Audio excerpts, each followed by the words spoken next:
ये श्री सत्यनामादि कबीर साहेब की जय। तिष्ठति ज्ञानरूपं नररूपं कबीरभो वासनाचाल सर्वत्रं ज्ञानदृष्टिविनश्यति त्वं कबीरं महावन्दे ज्ञानीनामधिगभवः जड अध्यासमहाबन्धना बोधज्ञानविमुच्यते नमोऽस्तु ते कबीरस्य साधुवृन्दनमोऽस्तु ते गोस्वामी धर्मदासस्य वन्दनं च पुनः पुनः। बोलिए श्री सत्यनामादि कबीर साहेब की जय। सद्गुरु श्री हनुमान साहेब की जय। गुरु माता जी की जय। सर्व संत महंत की जय। ಪೂಜ್ಯರು ಪ್ರಾತಸ್ಮರಣೀಯರು ಸದ್ಗುರುಗಳಾದಂಥ ಸದ್ಗುರು ಶ್ರೀ ಹನುಮಾನ್ ಸಾಹೇಬರ ದಿವ್ಯ ಚರಣಗಳಿಗೆ ಮತ್ತು ಗುರು ಮಾತಾಜಿಯವರ ದಿವ್ಯ ಚರಣಗಳಿಗೆ ವಂದಿಸುತ್ತಾ ನೆರೆದಿರುವ ಎಲ್ಲ ಭಕ್ತಿ ಮಾತೆಯರಿಗೆ ಮಹನೀಯರಿಗೆ ವಂದಿಸುತ್ತಾ ಸತ್ಸಂಗ ಕಾರ್ಯಕ್ರಮವನ್ನು ಪ್ರಾರಂಭ ಮಾಡೋಣ. ಸತ್ಸಂಗದ ವಿಷಯ ಸುಖ ಅಲ್ಪ ಅಂದರೆ ಸ್ವಲ್ಪ ಅಂತ. ಆತ್ಮಸುಖ ನಿತ್ಯ. ನಿತ್ಯ ಅಂದರೆ ಯಾವಾಗಲೂ ಇರೋಂಥವ್ರದ್ದು. 24x7 24x7 ಇಂಟು 365 ದಿವಸ. ಅಂದರೆ ನಾವು ಯಾವಾಗ ಅದನ್ನು ಪರಿಚಯ ಮಾಡ್ಕೊಳ್ತೀವೋ ನಿರಂತರವಾಗಿ ಅದಿರುತ್ತೆ ಮತ್ತು ಅದರಲ್ಲಿ ಲೀನ ಆಗಿಬಿಟ್ರೆ ಈ ದೇಹ ಹೋದ ಬಳಿಕ ಸಹ ಅದನ್ನು ನಾವು ಅನುಭವಿಸ್ತಾ ಇರ್ತೀವಿ ಅನ್ನೋ ಒಂದು ವಿಚಾರದ ಬಗ್ಗೆ ಅಭಿಲಾಷ್ ಸಾಹೇಬರು ತಿಳಿಸ್ತಾ ಇದ್ದಾರೆ. ಅಲ್ಪ ಸುಖ ದುಃಖ ಆದಿವು ಅಂತ ಮನ ಬುಲಾನ ಮೈ ಗಾರ್ ಮೈ ಮಂತ ಈ ರಮೈನಿ. ಇದ್ರ ಮೂಲಕ ಒಂದೊಂದೇ ಒಂದು ವಾಕ್ಯದ ಮೂಲಕ ತಿಳಿಸ್ತಾ ಇದ್ದಾರೆ. ವಿಷಯ ಸುಖ ಮೊಟ್ಟ ಮೊದಲಿಗೆ ಮನುಷ್ಯನಿಗೆ ಬಾಲ್ಯ ಮಗುವಿನ ಸ್ಥಿತಿಯಲ್ಲಿ ಸುಖ ಗೊತ್ತಾಗೋದು ಅಂದರೆ ತಾಯಿಯ ಮಡಿಲು. ಸದಾ ಸುಖವಾಗಿರೋರು ಯಾರಿರ್ಬೋದು. ಗುರುವಿಗೂ ದುಃಖನೇ. ದೇಹ ಧಾರಣೆ ಮಾಡಿದ ಮೇಲೆ ದುಃಖ. ಆತ್ಮನನ್ನು ಅರಿತು ಅದ್ರಲ್ಲಿ ನೀನು ಆಗಿಬಿಟ್ರೆ ದುಃಖ ಇಲ್ಲ, ಅಷ್ಟೇ. ಅದಕ್ಕೆ ಹೇಳಿದರು ತನ್ನದರ ಸುಗಿಯ ಕೊಯ್ ನಹಿ ದೇಕ ಜೋ ದೇಕ. ಗುರುನು ದುಃಖನೇ. ಅವರು ಪ್ರಾರಬ್ಧದಿಂದ ಬಂದಿರುತ್ತೆ ದೇಹ, ಅದನ್ನು ಅನುಭವಿಸಿ ತೀರಿಸಲೇಬೇಕು ಅವರು. ಅದ್ರ ಜೊತೆಯಲ್ಲಿ ಆತ್ಮಜ್ಞಾನ ತಿಳಿದು ತಮ್ಮಲ್ಲಿ ತಾವು ನಿಲ್ತಾರೆ. ಆಗ ಸುಖವನ್ನು ಅನುಭವಿಸ್ತಾರೆ ಅವರು. ಅದರಲ್ಲಿ ಹೋಗಿ ನಿಲ್ತಾ ಇರ್ತಾರೆ. ಈ ಎಲ್ಲವನ್ನು ಮರೆತು ಧ್ಯಾನಾಸಕ್ತರಾಗ್ತಾರೆ, ಸಮಾಧಿ ಸ್ಥಿತಿಗೆ ಹೋಗ್ತಾರೆ. ಇವೆಲ್ಲ ಅವರು ಇಲ್ಲಿ ವಿವರಣೆ ಕೊಡ್ತಾ ಇದ್ದಾರೆ. ಮಗುವಿಗೆ ತಾಯಿಯ ಮಡಿಲು ಸುಖ ಕೊಡುತ್ತೆ. ಅದರಿಂದ ಹೊರಗಡೆ ಬಂದಾಗ ಏನೋ ಕಳ್ಕೊಂಡಂಗೆ ಅಳುತ್ತೆ. ಬೆಳೀತಾ ದೊಡ್ಡದಾದ ಮೇಲೆ ಬಾಲ್ಯದಲ್ಲಿ ಮಕ್ಕಳಿಗೆ ಆಟ ಆಡೋದೇ ಸುಖ. ಓದೋದು ತುಂಬ ಕಡಿಮೆ.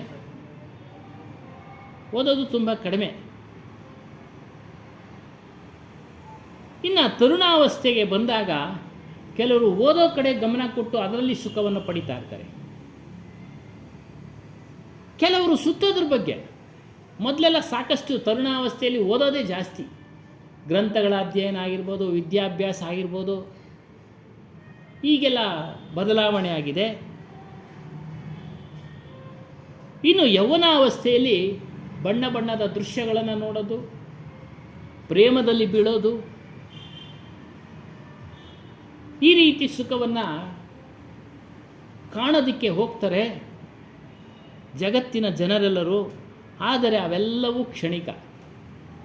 ಮೊದಲು ಹೇಳಿದ್ವಿ ತಾಯಿಯ ಮಡಿಲು ಮಗುಗೆ ಎಷ್ಟು ದಿನ, ದೊಡ್ಡವನಾಗೋವರೆಗೂ. ಬಾಲ್ಯದಲ್ಲಿ ಆಟ, ಅದು ಸ್ವಲ್ಪ ದಿನ ಕಳೆದ ಮೇಲೆ ಓದೋ ಕಡೆ ಗಮನ ಕೊಡ್ತಾನೆ.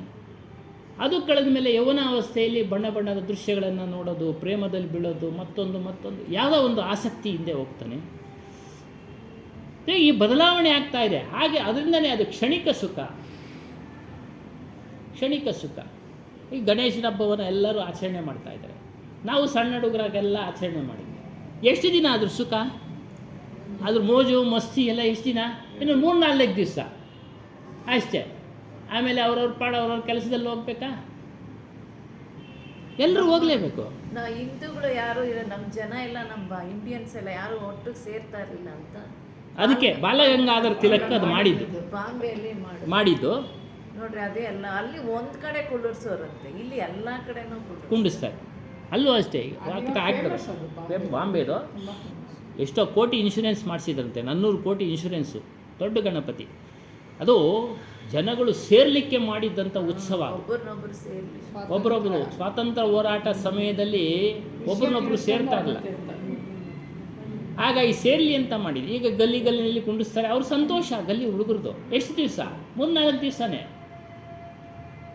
ಅದಕ್ಕೆ ತಯಾರಿ ಎಷ್ಟು ದಿನದಿಂದ ಮಾಡ್ತಾರೆ ಅಷ್ಟೇ. ಆದರೆ ತದನಂತರ ಆ ಸುಖ ಹೋಗ್ಬಿಡ್ತು. ಮುಂದಿನ ದಿನಗಳಲ್ಲಿ ವರ್ಷಕ್ಕೆ ಬರೋ ಅಷ್ಟೊತ್ತಿಗೆ ಈ ವ್ಯವಸ್ಥೆ ಏನಾಗಿರುತ್ತೋ ಗೊತ್ತಿಲ್ಲ, ಮನುಷ್ಯನ ವ್ಯವಸ್ಥೆ ಏನಾಗಿರುತ್ತೋ ಗೊತ್ತಿಲ್ಲ. ಹಾಗಾಗಿ ಅದನ್ನೆಲ್ಲ ಕ್ಷಣಿಕ ಸುಖ ಅಂತೇಳಿದ್ರು. ಕ್ಷಣಿಕ ಸುಖದ ಜೊತೆ ದುಃಖ ಮಿಶ್ರಿತ ಗಲಾಟೆಗಳಾಗ್ಬಿಡ್ತಾವೆ ನೋಡಿ. ಪರಸ್ಪರ ಸ್ನೇಹಿತರು ಹೊಡೆದಾಡ್ಬಿಡ್ತಾರೆ. ನೆನ್ನೆ ಆಗಿದೆ, ನಾವು ಸಣ್ಣ ಹುಡುಗರಿಂದ ನೋಡ್ತಾ ಇದ್ದೀವಿ, ಇದಾಗ್ತಾನೇ ಇದೆ. ನೋಡಿ ಗಣೇಶನ ವಿಚಾರದಲ್ಲಿ ಅವರೇನು ಸುಳ್ಳೇನು ಹೇಳಿಲ್ಲ, ದುಃಖ ಮಿಶ್ರಿತ.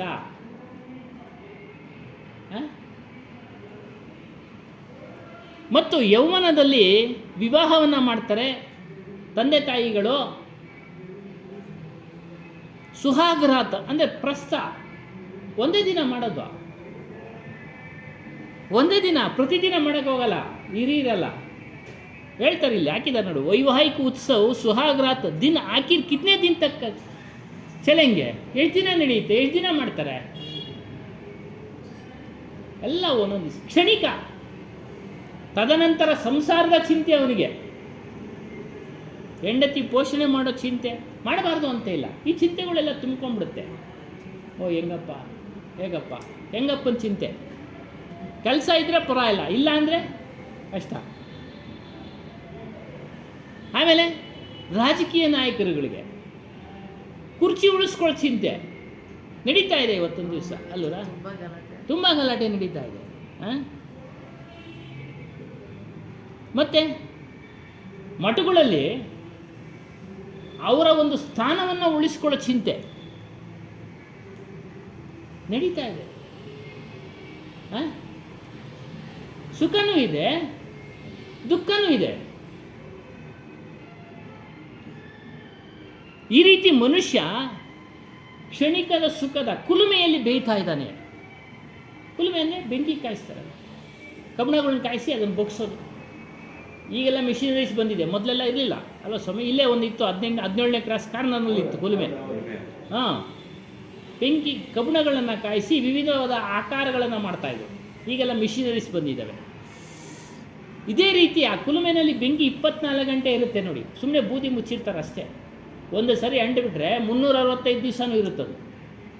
ಅದನ್ನ ಆರ್ಸೋಕ್ಕೆ ಬಿಡೋದಿಲ್ಲ ಅವರು. ತಿರ್ಗಿ ಅಂಟಿಸ್ಬೇಕಾದ್ರೆ ಕಷ್ಟ ಅಂತ, ಅವಾಗೆಲ್ಲ ಇದ್ದಿಲು ತಿರ್ಗಿ ಅಂಟಿಸೋಕ್ಕೆ ಗಂಟೆಗಟ್ಟಲೆ ಕಾಯುತ್ತೆ ಅಂತೇಳಿ ಅದನ್ನು ಹಾಗೇ ಬಿಟ್ಟಿರೋರು. ಬೂದಿ ಮುಚ್ಚಿದ ಕೆಂಡದಂತೆ ಒಳಗಡೆ ಕೆಂಡ ಇರೋದು. ಹಾಗಾಗಿ ಈ ರೀತಿ ಕುಲುಮೆನಲ್ಲಿ ಬೇಯ್ತಾ ಇದ್ದಾನೆ, ಸುಖ ಮಿಶ್ರಿತ ದುಃಖದಲ್ಲಿ ಬೇಯ್ತಾ ಇದ್ದಾನೆ. ಪ್ರಧಾನಮಂತ್ರಿನೂ ನೆಮ್ಮದಿ ಇಲ್ಲ, ಮುಖ್ಯಮಂತ್ರಿನೂ ನೆಮ್ಮದಿ ಇಲ್ಲ, ಯಾರೂ ನೆಮ್ಮದಿಯಾಗಿಲ್ಲ. ಎಲ್ಲ ಕ್ಷಣಿಕ ಸುಖದಲ್ಲಿ ದುಃಖ ಮಿಶ್ರಿತದಲ್ಲಿದ್ದಾರೆ. ಮತ್ತು ಈ ಜಗತ್ತಿನಲ್ಲಿ ದೊಡ್ಡ ಸುಖ ಅಂತ ಯಾವುದು ಅಂತ ತಿಳ್ಕೊಂಬಿಟ್ಟಿದ್ದಾರೆ ಅಂದರೆ, ಪಂಚ ವಿಷಯಗಳನ್ನು ಭೋಗಿಸೋದೇ ದೊಡ್ಡ ಸುಖ. ಎಲ್ಲರೂ ತಿಳಿದಿರೋದು ಅವುಗಳಲ್ಲೆಲ್ಲ ಕ್ಷಣಿಕ, ಅವೆಲ್ಲ ಅಷ್ಟೇ ಕ್ಷಣಿಕ. ಉತ್ತೇಜನ ಕೊಡ್ತವೆ, ತಕ್ಷಣ ಅದು ಹಾಕ್ಬಿಡು. ಊಟ ರುಚಿಯಾಗಿ ಮಾಡಿದ್ವಿ, ಆ ಕ್ಷಣಿಕ 1 ಗಂಟೆ 2 ಗಂಟೆ ಆದಮೇಲೆ ಅದು ಕೆಟ್ಟೋಯ್ತು. ಅದೇ ರೀತಿ ಎಲ್ಲ ಪಂಚ ವಿಷಯಗಳು ಸಹ ಅಷ್ಟೇ. ಇದನ್ನು ದೊಡ್ಡ ಸುಖ ಅಂಥೇಳಿ ಸಂಸಾರದಲ್ಲಿ ಜನಗಳು ನಂಬಿ ಕುಳಿತಿದ್ದಾರೆ. ಅವರೆಲ್ಲ ಮೂರ್ಖರು, ವಿಚಾರ ಮಾಡ್ತಾ ಇಲ್ಲ. ಬೇವಕೂಫ್ ಅಂತಾರೆ. ಬೇವಕೂಫ್ ಅಂದರೆ ಮೂರ್ಖ, ಬುದ್ಧಿ ಇಲ್ಲ ನಿನಗೆ ಅಂತ. ಈ ರೀತಿ ಮೂರ್ಖರಾಗಿ ಅದರಿಂದನೇ ಓಡ್ತಾ ಇದ್ದಾರೆ. ಏನೋ ಸಣ್ಣ ವಯಸ್ಸಿನಲ್ಲಿ ಗೊತ್ತಿಲ್ಲ, ಹೋಗ್ತೀವಿ, ವಿಚಾರ ತಿಳಿದ ಮೇಲೆ ಅದರಿಂದನೇ ಓಡ್ತಾವ್ರೆ ಅಂತಂದರೆ ಅವರು ನೀವು ಮೂರ್ಖರು. ಗೊತ್ತಾಗದೇ ಓಡೋರು ಕೆಲವರು, ಗೊತ್ತಾದ ಮೇಲೆ ಓಡೋರು ಕೆಲವರು. ಗೊತ್ತಾದ ಬಳಿಕ ನಮಗೆ ಅವುಗಳಿಂದ ಆದಷ್ಟು ಹಿಂದೆ ಸರಿಬೇಕು, ಅವುಗಳಿಂದ ಆದಷ್ಟು ಹಿಂದೆ ಸರಿಬೇಕು, ನಿಯಂತ್ರಣ ಮಾಡಿಕೊಳ್ಬೇಕು. ಈ ರೀತಿ ಅದ್ರ ಹಿಂದೆ ಓಡಿ ಓಡಿ ಓಡಿ ಗುಲಾಮರಾಗ್ಬಿಟ್ಟಿದ್ದಾರೆ. ಅದಕ್ಕೆ ಪಂಚ ವಿಷಯ ಸುಖಕ್ಕೆ ಗುಲಾಮರಾಗ್ಬಿಟ್ಟಿದ್ದಾರೆ. ಈ ಗುಲಾಮರು ಅನ್ನೋದಕ್ಕೆ ಒಂದು ಸಣ್ಣ ಕತೆ. ಭರ್ತೃಹರಿ ಅಂತ ಒಬ್ಬ ರಾಜ, ಅವನು ಭರ್ತೃಹರಿ ಅಂತ ಆಮೇಲೆ ಬಂತು ರಾಜ. ಆತನಿಗೆ ಒಬ್ಬ ಋಷಿ ಒಂದು ಹಣ್ಣು ತಂದು ಕೊಡ್ತಾನೆ. ರಾಜನು ಊಟ ಮಾಡಲಿ, ಅವನು ಆರೋಗ್ಯದಿಂದ ಇರಲಿ, ದೇಶವನ್ನು ಧರ್ಮದಿಂದ ಆಳ್ತಾ ಇದ್ದಾನೆ ಅನ್ನೋ ಒಂದು ದೃಷ್ಟಿಯಿಂದ ಹಣ್ಣನ್ನು ತಂದು ಕೊಡ್ತಾನೆ. ಆತನಿಗೆ ತನ್ನ ಹೆಂಡತಿ ರಾಣಿ ಮೇಲೆ ಪ್ರೇಮ, ಅದನ್ನು ಆಕೆಗೆ ಕೊಡ್ತಾನೆ. ಅವಳು ಕುದುರೆ ಲಾಯದಲ್ಲಿ ಕೆಲಸ ಮಾಡತಕ್ಕಂಥ ಆ ಸೇವಕನಿಗೆ ಗುಲಾಮನಾಗಿರ್ತಾಳೆ. ಇಷ್ಟಪಟ್ಟು ಅವನಿಗೆ ಕೊಟ್ಬಿಡ್ತಾಳೆ ರಾಣಿ. ತಾನು ತಿನ್ನೋದಿಲ್ಲ, ಅವನು ಚೆನ್ನಾಗಿರಬೇಕು ಅಂತ. ಆ ಕುದುರೆ ಲಾಯದಲ್ಲಿ ಕೆಲಸ ಮಾಡತಕ್ಕಂಥ ಆ ಸೇವಕ ಆ ವೇಶ್ಯೆಗೆ ಗುಲಾಮನಾಗಿರ್ತಾನೆ. ಅವಳು ಚೆನ್ನಾಗಿರಲಿ ಅಂತ ಅವಳಿಗೆ ತೆಗೆದುಕೊಂಡು ಕೊಟ್ಬಿಡ್ತಾನೆ. ಅವಳು ವೇಶ್ಯೆ ತಿಳುವಳಿಕೆ ಉಳ್ಳವಳು, ರಾಜ ಚೆನ್ನಾಗಿರಬೇಕು, ಇದು ಮಹತ್ತರವಾದ ಫಲ ಅಂತೇಳಿ ತಿರುಗಿ ವಾಪಸ್ಸು ರಾಜನಿಗೆ ತಂದು ಕೊಡ್ತಾನೆ. ಆಶ್ಚರ್ಯ ಆಗುತ್ತೆ. ರಾಣಿಯನ್ನು ಕರೆದು ಕೇಳ್ತಾನೆ, ಹೌದು ಆತನಿಗೆ ಕೊಟ್ಟೆ, ನಿಜಾಂಶ ಹೇಳ್ತಾನೆ, ನಾನು ಇಷ್ಟಪಟ್ಟಿದ್ದರಿಂದ ಆತನ ಕೊಟ್ಟೆ. ಈ ರೀತಿ ಅವನು ಯಾರು ಕೊಟ್ಟ ಎಲ್ಲ ವಿಚಾರ ಗೊತ್ತಾಗಿ ಅವನು ವೈರಾಗ್ಯ ಬಂದುಬಿಡುತ್ತೆ. ಓ ಇಷ್ಟೇ ಪ್ರಪಂಚ. ವೈರಾಗ್ಯ ಬಂದು ಸಿಂಹಾಸನವನ್ನು ತನ್ನ ತಮ್ಮನಿಗೆ ಬಿಟ್ಟುಕೊಟ್ಟು ರಾಜ್ಯವನ್ನು ಕಾಡಿಗೆ ಹೋಗಿ ಜ್ಞಾನವನ್ನು ಸಂಪಾದನೆ ಮಾಡ್ತಾನೆ. ವೈರಾಗ್ಯ ಶತಕ ಅಂತೇಳಿ ಬರೆದಿದ್ದಾನೆ, ಶೃಂಗಾರ ಶತಕ ಅಂತೇಳಿ ಬರೆದಿದ್ದಾನೆ. ಅವೆಲ್ಲ ಈ ರೀತಿ ಒಂದು ಪುಸ್ತಕನೇ ಬರೆದ ಭರ್ತೃಹರಿ. ಈ ರೀತಿ ಗುಲಾಮರಾಗಿದ್ದಾರೆ.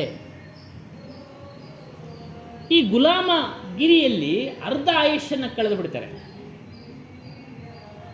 ಗುಲಾಮಗಿರಿಯಲ್ಲಿ ಅದನ್ನು ಪಡೆಯೋ ಆಸೆಯಿಂದ ಅದಕ್ಕೆ ಏನೇನು ಬೇಕು ಕೆಲಸ ಕಾರ್ಯಗಳನ್ನು ಮಾಡುವ ದಿಕ್ಕಿನಲ್ಲಿ ಹೋಗ್ತಾ ಅರ್ಧ ಆಸೆಯನ್ನು ಕಳೆದು ಬಿಡ್ತಾರೆ, ಆಯುಷ್ಯನ್ನು. ಇನ್ನು ಅರ್ಧ ಆಯುಷ್ಯು ಅದರಿಂದ ಬಂದಂಥ ದುಃಖವನ್ನು ಕಳೆಯೋದ್ರಲ್ಲಿ ಕಳೆದು ಬಿಡ್ತಾರೆ. ಹಾಗೆ ಸುಖ ಎಲ್ಲಿಂದ ಬಂತು? ಸ್ವಲ್ಪ ಭಾಗನೇ ಸುಖ, ದುಃಖನೇ ಜಾಸ್ತಿ.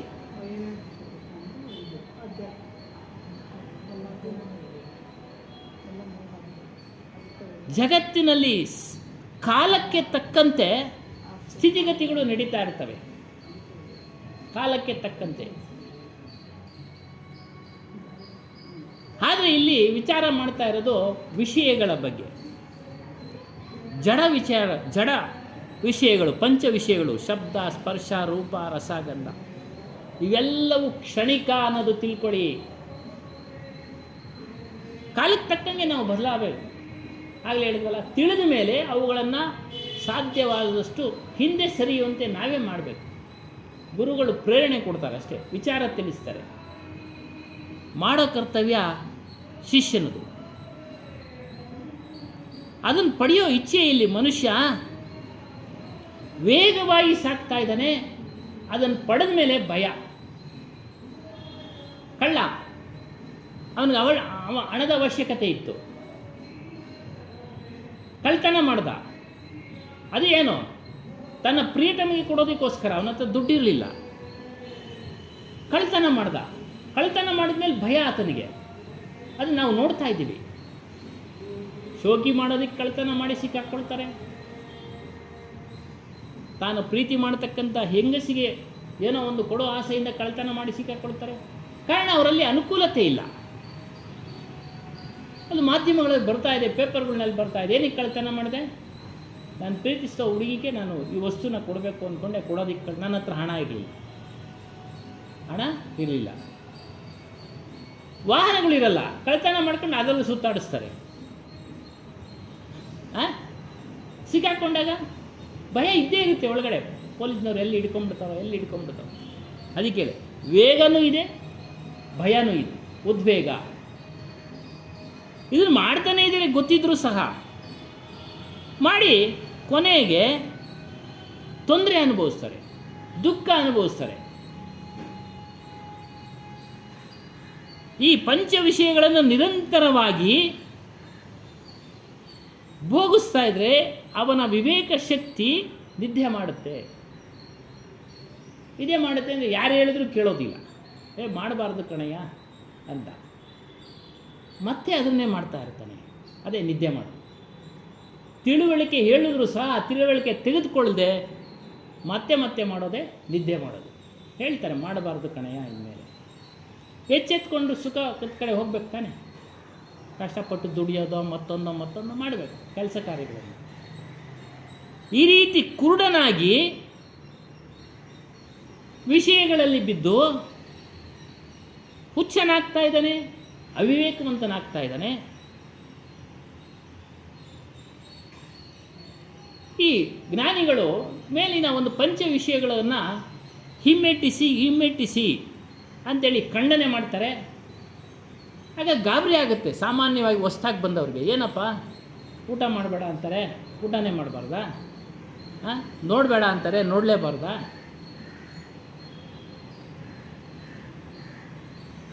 ಯಾಕೆ ಖಂಡನೆ ಮಾಡ್ತಾರೆ ಅಂದರೆ ಅದ್ರ ಹಿಂದೆ ಹೋಗಬೇಡ ಅನ್ನೋ ಉದ್ದೇಶದಿಂದ ಖಂಡನೆ ಮಾಡ್ತಾರೆ.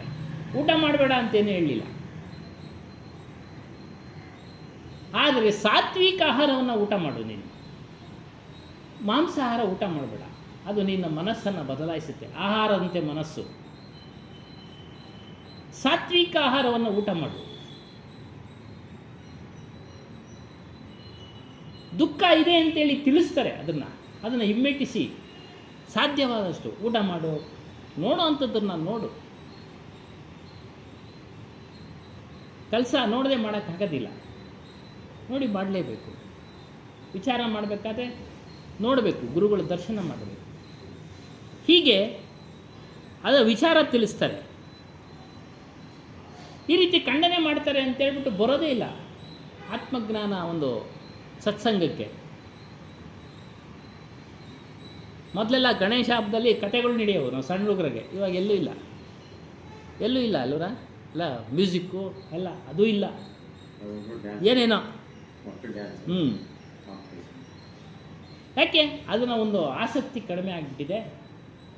ದೊಡ್ಡವರಲ್ಲಿ ಆಸಕ್ತಿ ಕಡಿಮೆ ಆಯಿತು, ಸಣ್ಣವರಲ್ಲಿ ಅದು ನಡ್ಕೊಂಬರ್ತಾ ಇದೆ. ಅವರು ಆಸಕ್ತಿಯಿಂದ ಕೇಳಿ ದೊಡ್ಡವರು ಸಣ್ಣ ಮಕ್ಕಳಿಗೆ ವಿಚಾರ ತಿಳಿಸ್ತಾ ಇದೆ, ಅವರು ತೆಗೆದುಕೊಳ್ತಾರೆ. ಅದು ಕಡಿಮೆ ಆಗಿದೆ. ಅದಕ್ಕೆ ಹೇಳ್ತಾರೆ ಇಲ್ಲಿ ಏನಕ್ಕೆ ಖಂಡನೆ ಮಾಡ್ತಾರೆ ಅಂತಂದರೆ, ನಾವು ಖಂಡನೆ ಮಾಡ್ತಾ ಇಲ್ಲ, ಸುಖ ಇದೆ ಅಂತೇಳಿ ಭ್ರಮೆನಲ್ಲೂ ಬಿದ್ದು ಅದರಿಂದ ಹೋಗ್ತಾ ಇದ್ದೀರಲ್ಲ, ದುಃಖ ಅನುಭವಿಸ್ತಾ ಇದ್ದೀರಲ್ಲ, ಆ ವಿಚಾರವನ್ನು ತಿಳಿಸೋ ಸಲುವಾಗಿ ನಿಮಗೆ ಅದನ್ನು ಖಂಡನೆ ಮಾಡ್ತೀವಿ. ಖಂಡನೆ ಮಾಡಿದ್ರಲ್ಲೂ ಸತ್ಯ ಇದೆ. ಈಗ ಹೇಳಿದಾಗೆ ದುಃಖ ಅನುಭವಿಸ್ತಾ ಇದ್ದಾನೆ ಮನುಷ್ಯ. ಪರಿಹರಿ ಸಾಂಚ್ ಜೂಟ್ ನಿಜ ದಾವೈ. ಮನುಷ್ಯನು ನಿಜವಾದ ಸುಖದವನ್ನು ಬಿಟ್ಟು ಸುಳ್ಳಿನ ಸುಖದ ಹಿಂದೆ ಓಡ್ತಾ ಇದ್ದಾನೆ.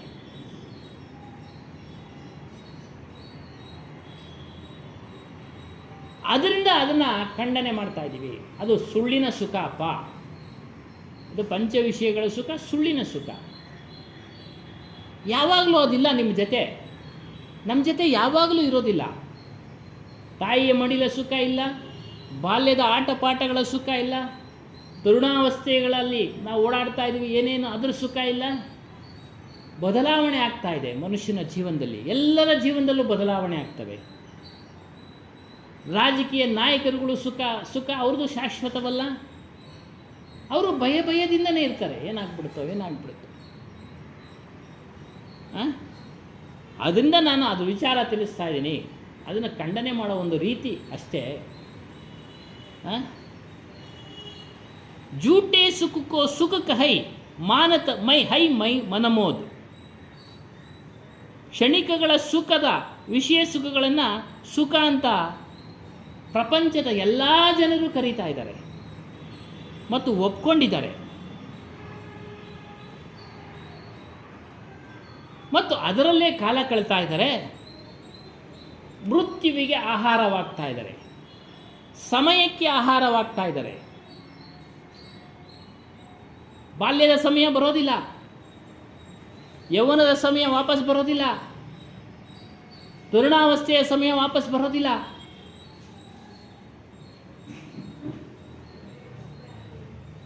ನೆನ್ನೆ 7/9/2024 ಸಾಲಿಗೂ ದಿನ ಕಳೆದೋಯ್ತು, ಮತ್ತೆ ಬರೋದಿಲ್ಲ. 25ನೇ ಇಸ್ವಿ ಬರುತ್ತೆ, ಹಾಗೆ 26. ಹೀಗೆ ನಮ್ಮ ಜೀವನವೆಲ್ಲ ಕಾಲನಿಗೆ ಸಮಯಕ್ಕೆ ಆಹಾರವಾಗಿದೆ. ಇನ್ನೊಂದು ರೀತಿ ವಿವರಣೆ ಕೊಡ್ತಾರೆ. ಕಾಲ ಅಂದರೆ ಮೃತ್ಯು. ಮೃತ್ಯು ಏನು ಮಾಡ್ತಾನೆ,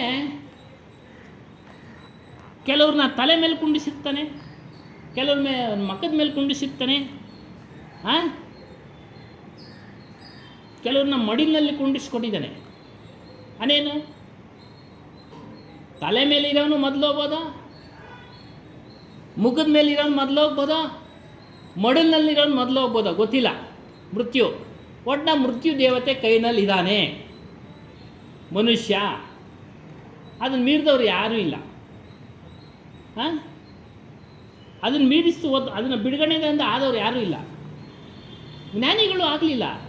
ಶರೀರ ಅದು ಧರ್ಮ, ಅದು ಹುಟ್ಟಿದೆ ಒಂದಲ್ಲ ಒಂದು ದಿನ ಬಿಟ್ಟು ಹೋಗಲೇಬೇಕು ಈ ಪ್ರಪಂಚವನ್ನು. ಈ ರೀತಿ ಕ್ಷಣಿಕ ಸುಖದ ಹಿಂದೆ ಹೋಗಿ ಬಂಧನವನ್ನು ದುಃಖವನ್ನು ತಾನೇ ಉತ್ಪತ್ತಿ ಮಾಡಿಕೊಳ್ತಾ ಇದ್ದಾನೆ. ತಾನೇ ಉತ್ಪತ್ತಿ ಮಾಡಿಕೊಳ್ತಾ ಇದ್ದಾನೆ.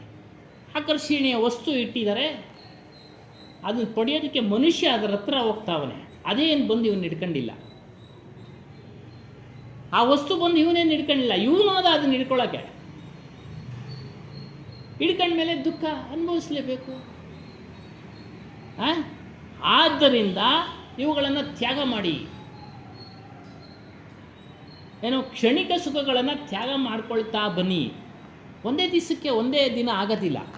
ಇವತ್ತು ಸತ್ಸಂಗ ಕೇಳ್ಬಿಟ್ವಿ, ಇವತ್ತು ಬಿಟ್ಬಿಡ್ತೀವಿ ಅಂದರೆ ಆಗೋದಿಲ್ಲ. ಜೀವನ ಅವಶ್ಯಕ ವಸ್ತುಗಳು, ಊಟ, ಬಟ್ಟೆ, ಒಳ್ಳೆ ಗಾಳಿ ತೆಗೆದುಕೊಳ್ಳೋದು, ವಾಸಕ್ಕೊಂದು ಮನೆ, ಅವೆಲ್ಲ ಜೀವನಾವಶ್ಯಕ ವಸ್ತುಗಳು. ಪಂಚವಿಷಯಗಳು ಅಷ್ಟೇ ಜೀವನಾವಶ್ಯಕ ವಸ್ತುಗಳು.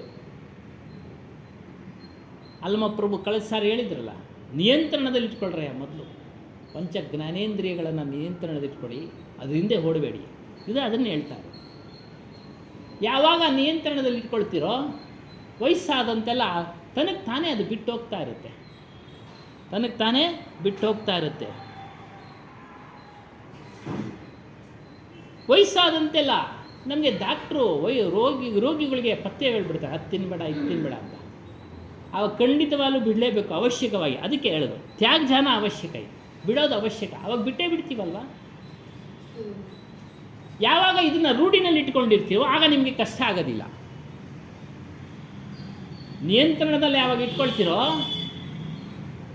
ಆಗ ನಿಮಗೆ ಕಷ್ಟ ಅನಿಸೋದಿಲ್ಲ ಅದನ್ನೆಲ್ಲ ಬಿಡೋದಕ್ಕೆ. ಮತ್ತು ನಿಜವಾದ ಸುಖ ಪ್ರತಿಯೊಬ್ಬರ ಆತ್ಮನಲ್ಲಿದೆ, ಎಲ್ಲರ ಆತ್ಮದಲ್ಲಿದೆ, ನಿರಂತರವಾಗಿದೆ. ಈ ಸುಖವನ್ನು ಪಡೆಯೋದೇ ಮೋಕ್ಷ ಅಂತ ಹೇಳ್ತಾರೆ. ಅದನ್ನು ಪಡೆಯೋದಕ್ಕೆ ಈ ಪಂಚ ವಿಷಯಗಳ ವಿಚಾರ, ವಾಸನೆಗಳನ್ನು, ರಾಗದ್ವೇಷಗಳನ್ನು ದೂರ ಮಾಡಿಕೊಳ್ಬೇಕು. ಇವೆಲ್ಲ ಮನಸ್ಸಿನಲ್ಲಿದ್ದಾವೆ, ಪ್ರತಿಯೊಬ್ಬರ ಮನಸ್ಸಿನಲ್ಲಿದ್ದಾವೆ. ಮತ್ತು ಹರ್ಷ, ಶೋಕ, ಸುಖ, ದುಃಖ ಎಲ್ಲವನ್ನು ಸಮಾನವಾದ ರೀತಿಯಲ್ಲಿ ತೆಗೆದುಕೊಳ್ಳಿ, ಸಮಾನವಾದ ರೀತಿಯಲ್ಲಿ ತೆಗೆದುಕೊಳ್ಳಿ. ಅದಕ್ಕೆ ಹೇಳಿರೋದು ಸರ್ವಜ್ಞರು, ಸಿರಿ ಬಂದ ಕಾಲಕ್ಕೆ ಕರೆದು ದಾನವ ಮಾಡು. ಬಂದ್ಬಿಡ್ತು ಸಿರಿ, ದಾನ ಮಾಡು, ಒಳ್ಳೊಳ್ಳೆ ಕಡೆ ದಾನ ಮಾಡು. ಆಶ್ರಮಗಳು ಇರ್ತವೆ, ವೃದ್ಧರ ಆಶ್ರಮ ಇರ್ತವೆ, ನೋಡಿ ದಾನ ಮಾಡು, ಅದು ನಿನ್ನನ್ನು ಕಾಯುತ್ತೆ. ಒಳ್ಳೆ ಒಳ್ಳೆ ಸತ್ಕರ್ಮಗಳು ಖಂಡಿತವಾಗಲೂ ಕಾಯ್ತವೆ. ಯಾವ ರೀತಿ ದುಷ್ಕರ್ಮ ಮನುಷ್ಯನಿಗೆ ದಂಡವನ್ನು ಕೊಡಿಸುತ್ತೋ, ಕಳ್ಳ ಎಷ್ಟು ದಿನ ಅಂತ ಅವನು ತಪ್ಪಿಸ್ಕೊಂಡು ಓಡಾಡ್ತಾನೆ, ಒಂದಲ್ಲ ಒಂದು ದಿನ ಸಿಗಾಕ್ಕೊಳ್ಬೇಕು, ದಂಡ ಕಟ್ಟಲೇಬೇಕು, ಶಿಕ್ಷೆ ಅನುಭವಿಸ್ಲೇಬೇಕು. ಅದೇ ರೀತಿ ಸತ್ಕರ್ಮವೂ ಸಹ ಮನುಷ್ಯನನ್ನು ಕಾಪಾಡ್ತಿದೆ. ಈ ರೀತಿ ನಮಗೆ ದುಃಖ ಬಂದಾಗ, ಸುಖ ಬಂದಾಗ ಸಮಾನವಾದ ರೀತಿಯಲ್ಲಿ ತೆಗೆದುಕೊಳ್ಬೇಕು. ಸುಖ ಬಂತು ಅಂತೇಳಿ ಅಹಂಕಾರದಿಂದ ವರ್ತಿಸೋದು,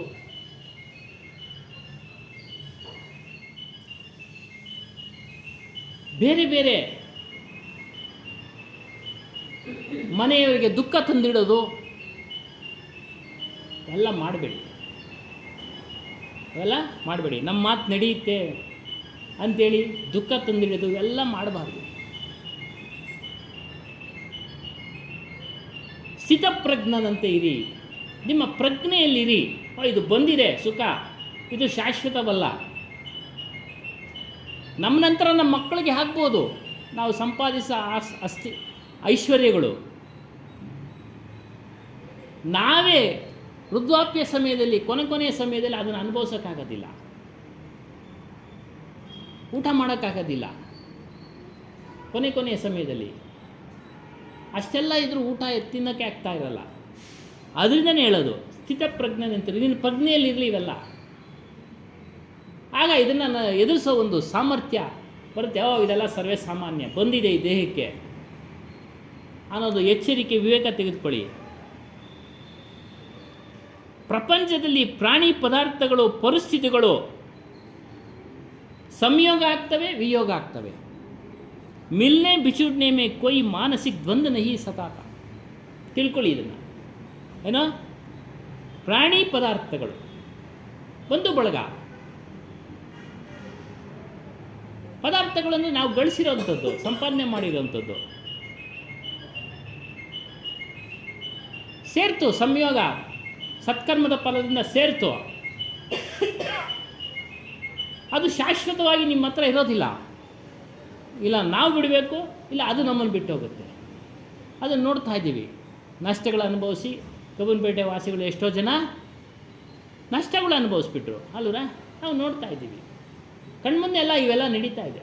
ವ್ಯಾಪಾರದಲ್ಲಿ ನಷ್ಟ ಅನುಭವಿಸ್ಬಿಟ್ರು, ತಲೆ ಮರೆಸ್ಕೊಂಡು ಹೋಗ್ಬಿಟ್ರು. ಏನು ಸ್ವಾಮಿ? ಹಾಂ, ಸೇರ್ತು ಸುಖ, ಅದು ಹಣ ಬಂದು ಸೇರ್ತು. ಏನೋ ಸತ್ಕರ್ಮದ ಫಲ, ದುಷ್ಕರ್ಮದ ಫಲ ಬಂತು, ಅದು ಬಿಟ್ಟು ಹೋಗ್ಬಿಡ್ತು. ಇದನ್ನು ಮನಸ್ಸಿಗೆ ತೆಗೆದುಕೊಂಡು ಚಿಂತೆ ಮಾಡಬೇಡಿ. ದ್ವಂದ್ವ ಅಂದರೆ ಚಿಂತೆ, ಸಂಶಯ, ಮಾಡಬೇಕು ಮಾಡಬಾರ್ದು ಅನ್ನೋದು, ಈ ರೀತಿ ದ್ವಂದ್ವಗಳು ಬರ್ತವೆ. ಯಾಕೆ ಹಿಂಗಾಯಿತು ಅಂತ ಚಿಂತೆ ಮಾಡ್ಕೊಂಡು ಕೂತ್ಕೊಳ್ಳೋದು, ಹಾಗೋಯ್ತು. ಮುಂದಿನದು ಚಿಂತೆ ಮಾಡಬೇಕು, ಮುಂದಿನ ಜೀವನದ ಬಗ್ಗೆ ಚಿಂತೆ ಮಾಡಬೇಕು. ಇದು ಶಾಶ್ವತನ ಅಶಾಶ್ವತನ? ಅಶಾಶ್ವತನ ಗೊತ್ತಿದ್ರೆ ಅವನೇನು ಚಿಂತೆ ಮಾಡೋದಿಲ್ಲ. ಆಯಿತು, ಇತ್ತು ನನ್ನಲ್ಲಿ ಇಷ್ಟು ದಿನ ಹೋಯ್ತು. ಆಧ್ಯಾತ್ಮಿಕ ಜೀವಿ ಚಿಂತೆ ಮಾಡೋಕ್ಕೆ ಹೋಗೋದಿಲ್ಲ. ಕೆಲವರು ತಿಳುವಳಿಕೆ ಇರೋರು ಚಿಂತೆ ಮಾಡೋಕ್ಕೆ ಹೋಗೋದಿಲ್ಲ. ಸಾಮಾನ್ಯವಾಗಿ ತಿಳುವಳಿಕೆ ಇರುತ್ತೆ, ಅವರು ಚಿಂತೆ ಮಾಡೋದಿಲ್ಲ. ನಿಮ್ಮ ಮನಸ್ಸಿನಲ್ಲಿ ಶಾಂತಿಯ ಸಾಗರ ಇದೆ, ಅದೇ ಮೋಕ್ಷ, ಅದೇ ನಿಜವಾದ ಸುಖ. ನಿಜವಾದ ಸುಖ, ಮೋಕ್ಷ ಎರಡು ಬೇರೆ ಬೇರೆ ಅಲ್ಲ. ಎರಡು ಬೇರೆ ಬೇರೆ ಅಲ್ಲ. ಮೋಕ್ಷ ಅನ್ನೋದು ಒಂದು ವಸ್ತು ಅಲ್ಲ, ಹಿಡ್ಕೊಂಡು ತೆಗೆದುಕೊಂಡು ಜಾಬ್ನಲ್ಲಿ ಇಟ್ಕೊಳ್ಳೋಕ್ಕೆ. ಹಾಗೇನ ಇದ್ದಿದ್ರೆ ದೊಡ್ಡ ದೊಡ್ಡ ಶ್ರೀಮಂತರು ನಿಜವಾದ ಸುಖನ ಪರ್ಚೇಸ್ ಮಾಡಿಬಿಡ್ತಾಯಿದ್ರು, ಖರೀದಿ ಮಾಡಿಬಿಡ್ತಾಯಿದ್ರು.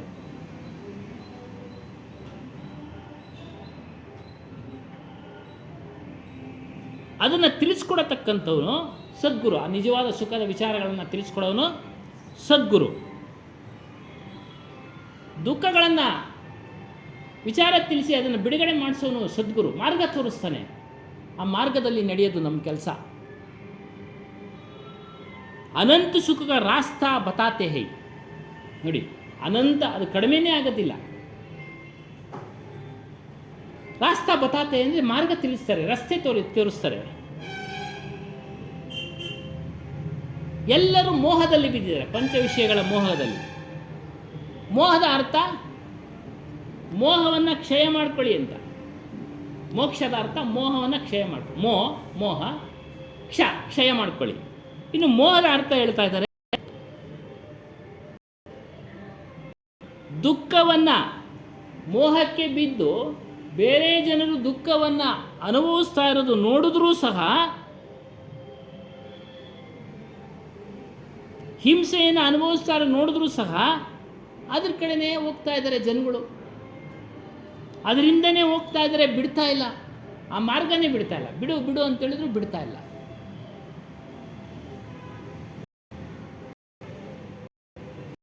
ದೀಪದ ಮುಂದೆ ಒಂದು ಹುಳ ಕಾಡ್ತಾ ಇರುತ್ತೆ, ಅಲ್ಲಿ ಗೊತ್ತಿರೋದಿಲ್ಲ. ಸ್ವಲ್ಪ ನಾವು ತೆಗೆದ್ರು ಅದು ಮತ್ತೆ ಹೋಗುತ್ತೆ, ಏನೋ ಇದೆ. ಹಂಗೆ ಮನುಷ್ಯ ವಿಷಯಗಳ ಸುಖಗಳ ದುಃಖ ಹಿಂದೆ ಓಡಿ ಬಿದ್ದು ಮಾಡ್ತಾ ಇದ್ದಾನೆ. ನಿಜವಾದ ಸುಖದ ವಿಷಯವನ್ನು ತಿಳಿಯಿಲ್ಲ.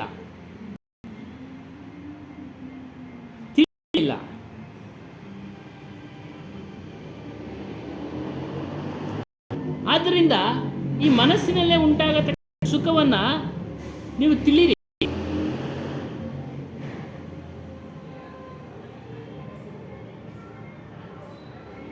ಈ ಮನಸ್ಸಿನ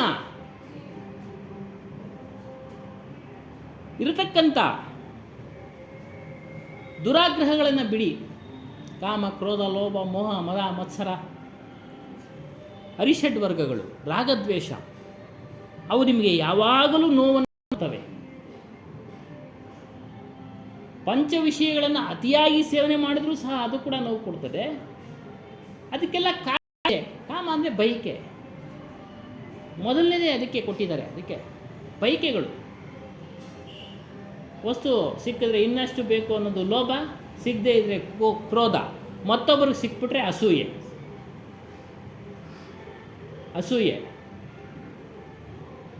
ಈ ರೀತಿ ಮನಸ್ಸಿನಲ್ಲಿ ಧಾರಣೆ ಮಾಡಿಕೊಂಡು ಅಸಂತೋಷವನ್ನು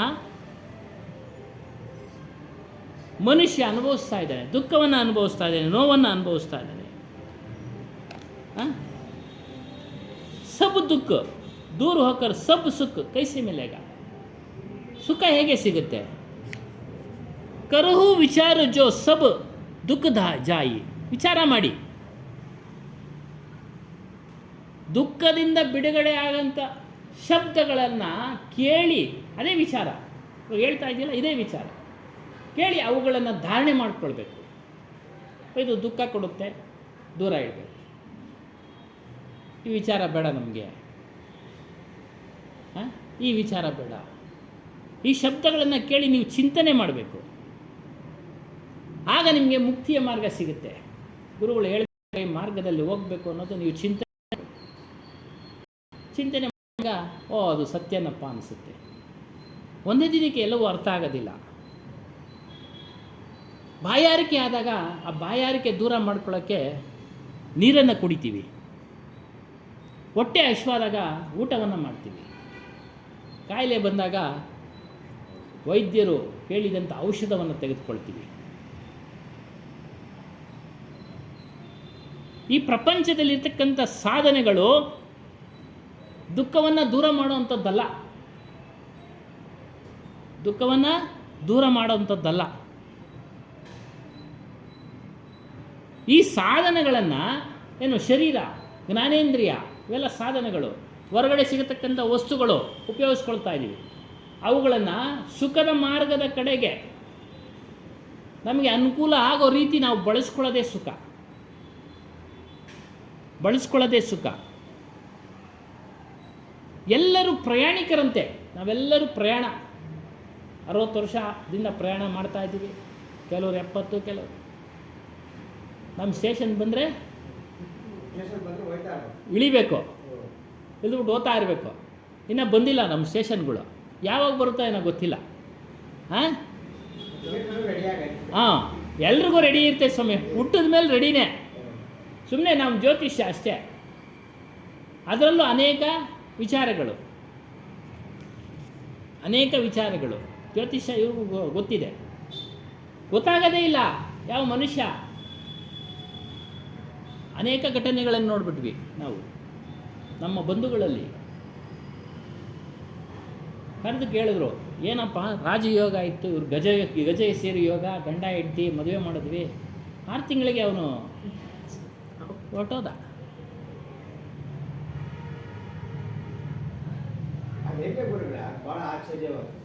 ಅದನ್ನು ಹೇಳೋದಕ್ಕಾಗೋದಿಲ್ಲ. ಅದಕ್ಕೇನೆ ಹೇಳ್ತಾ ಇರೋದು ಮಹಾತ್ಮರು, ಯಾವ ಸಮಯದಲ್ಲೋ ಏನೋ ಏನೋ ಅದೇ ವಿಚಾರ ಮಾಡಬೇಕು ಅನ್ನೋದು ಹೇಳೋದಿಲ್ಲ. ನೀನು ಮನಸ್ಸಿನಲ್ಲಿರೋದು ಹೇಳಬೇಕಾಗಿತ್ತು. ಸಂಕಟನೇ, ದುಃಖನೇ ಅಲ್ಲ, ಅವನಿಗೆ ಅಲ್ಲಿತ್ತು ಅಷ್ಟೇ, ಅವನ ಪ್ರಾರಬ್ಧ ಅಷ್ಟೇ ಅಲ್ಲ. ಅಕಾಲ ಮರಣ ಆಗಿರ್ಬೋದು, ಯಾವುದೋ ಒಂದು ರೀತಿಯಲ್ಲಿ ಅವನು ಹೊರಟೋದ. ಸ್ವಾಮಿಗಳನ್ನೇ ಬಿಟ್ಟಿಲ್ಲ ಅಕಾಲ ಮರಣ, ಆತ್ಮಹತ್ಯೆ ಮಾಡ್ಕೊಳ್ತಾವ್ರೆ. ಪೇಪರ್ನುಗಳು ಬರ್ತಾ ಇದೆ. ಸನ್ಯಾಸಿ ದೀಕ್ಷೆ ತೆಗೆದುಕೊಂಡು ಏನೋ ಒಂದು ಮಾನ ಮರ್ಯಾದೆಗೆ ಅಂಜಿ ಉದ್ದೇಶಪೂರ್ವಕವಾಗಿ ಸಿಲುಕ್ಸೋಕ್ಕೆ ಪ್ರಯತ್ನ ಪಡ್ತಾರೆ. ಅದನ್ನು ಎದುರಿಸ್ಬೇಕು. ಅದು ಎಲ್ಲ ಕಡೆ ನಡೀತಾ ಇರುತ್ತೆ, ಸಿಲುಕ್ಸೋದು. ಅದನ್ನು ಸಮರ್ಥವಾಗಿ ಎದುರಿಸ್ಬೇಕು.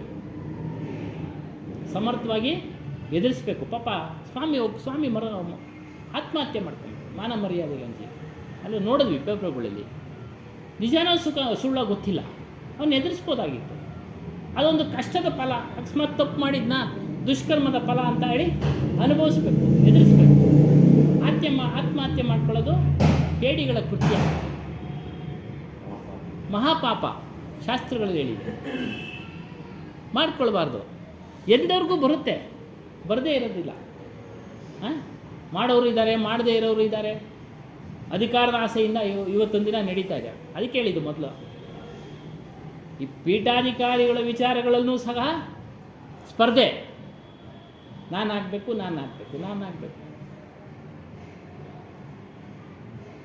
ಅದೆಲ್ಲ ಕಡೆನೂ ಇದೆ, ಇಲ್ಲೇ ಅಂತಲ್ಲ, ಎಲ್ಲ ಆಶ್ರಮಗಳಲ್ಲೂ ಇರ್ತವೆ. ಮುಸುಕಿನ ಯುದ್ಧ, ಶೀತಲ ಸಮರ ಎಲ್ಲ ನಡೀತಾ ಇರುತ್ತೆ.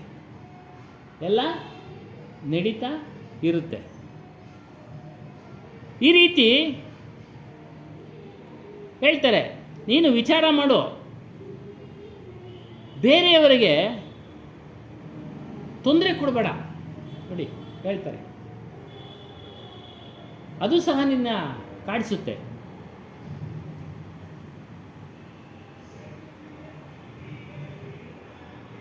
ಈ ರೀತಿಯ ಒಳ್ಳೆ ವಿಚಾರಗಳನ್ನು ನೀನು ಧಾರಣೆ ಮಾಡ್ಕೊಳ್ಬೇಕು. ಶರೀರಕ್ಕೆ ಬೇಕು ರೋಟಿ, ಬಟ್ಟೆ ಮತ್ತು ಮನೆ. ಇದಕ್ಕೋಸ್ಕರ ಹಣ ಬೇಕು. ಹಣ ಯಾರೂ ಕೊಡಲ್ಲ, ನಾವು ದುಡಿಬೇಕು, ಅದನ್ನು ಗಳಿಸ್ಬೇಕು. ನಮ್ಮ ಆಹಾರ ನಮ್ಗೆ ಗಳಿಸ್ಬೇಕು, ನಮ್ಮದವ್ರನ್ನ ನಾವು ಪೋಷಣೆ ಮಾಡಬೇಕು. ಮಾಡಿ ಬಿಡಬೇಡಿ, ಅದನ್ನು ಬಿಡಿ ಅಂತ ಹೇಳಲ್ಲ ಕಬೀರ್ ಸಾಹೇಬ್. ಮಾಡಿ, ನಿಮ್ಮ ಪ್ರಾರಬ್ಧ ಕರ್ಮಾನುಸಾರ ನಿಮ್ಮ ಕರ್ತವ್ಯಗಳು ಏನೇನು ಬಂದಿದೆ ನಿಮ್ಮ ಪಾಲಿಗೆ ಮಾಡಿ.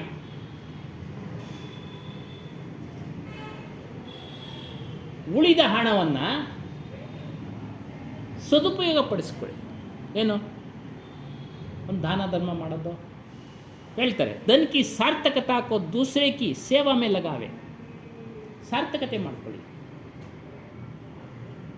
ಉಳಿದ ಹಣದಿಂದ ನಿಮಗೆ ಬೇಕಾದಂಥ ಇಟ್ಕೊಳ್ಳಿ, ಮುಂದಿನ ಮುಪ್ಪಿನ ಕಾಲಕ್ಕೆ ಬೇಕು ಇಟ್ಕೊಳ್ಳಿ. ಇವತ್ತೊಂದು ದಿವಸ ಸಾಧುಗಳು ಸಹ ಇಟ್ಕೊಳ್ಳೋಕ್ಕೆ ತಯಾರಾಗ್ತಾ ಇದ್ದಾರೆ. ಪ್ರಯಾಗರಾಜದವರು ಹೇಳ್ತಾರಂತೆ, ಸಾಧುಗಳು ಪರಸ್ಪರ ಮಾತಾಡ್ಕೊಳ್ತಾರಂತೆ, ಮುಂದಿನ ದಿನಗಳಲ್ಲಿ ನಮಗೆ ಏನು ಅಂತ. ಅದನ್ನು ಹನುಮಾನ್ ಸಾಹೇಬ್ ಹೇಳೇಬಿಟ್ರು, ಮುಂದಿನ ದಿನಗಳಲ್ಲಿ ಮುಪ್ಪಿನ ಅವಸ್ಥೆಗೆ ನಿಮ್ಮ ಇಟ್ಕೊಳ್ಳಿ, ಶೇಖರಣೆ ಮಾಡಿ ಇಟ್ಕೊಳ್ಳಿ. ಬೇಕೇ ಬೇಕು, ಸಂಸಾರಸ್ಥರಿಗೂ ಬೇಕು, ಸಾಧುಗೂ ಬೇಕು. ಹಣ ಇಲ್ಲದೇನೂ ಆಗೋದಿಲ್ಲ. ಒಂದು ಹಾಸ್ಪಿಟ್ಲಿಗೆ ಹೋಗ್ಬೇಕಾದ್ರೆ ಸಾಧು ಅಂತ ಸುಮ್ಮನೆ ಕೊಡ್ತಾರಾ ಔಷಧಿನ ಆ ಮೆಡಿಕಲ್ ಶಾಪ್ನಾಗೆ? ಇಲ್ಲ.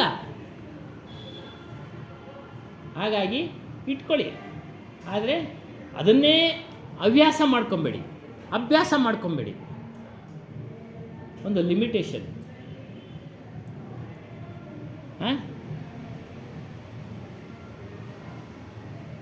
ಈ ಎಲ್ಲ ವಿಚಾರಗಳು, ಲೋಭ, ಇವೆಲ್ಲವೂ ಅದೃಶ್ಯ ಆಗಿಬಿಡ್ತವೆ.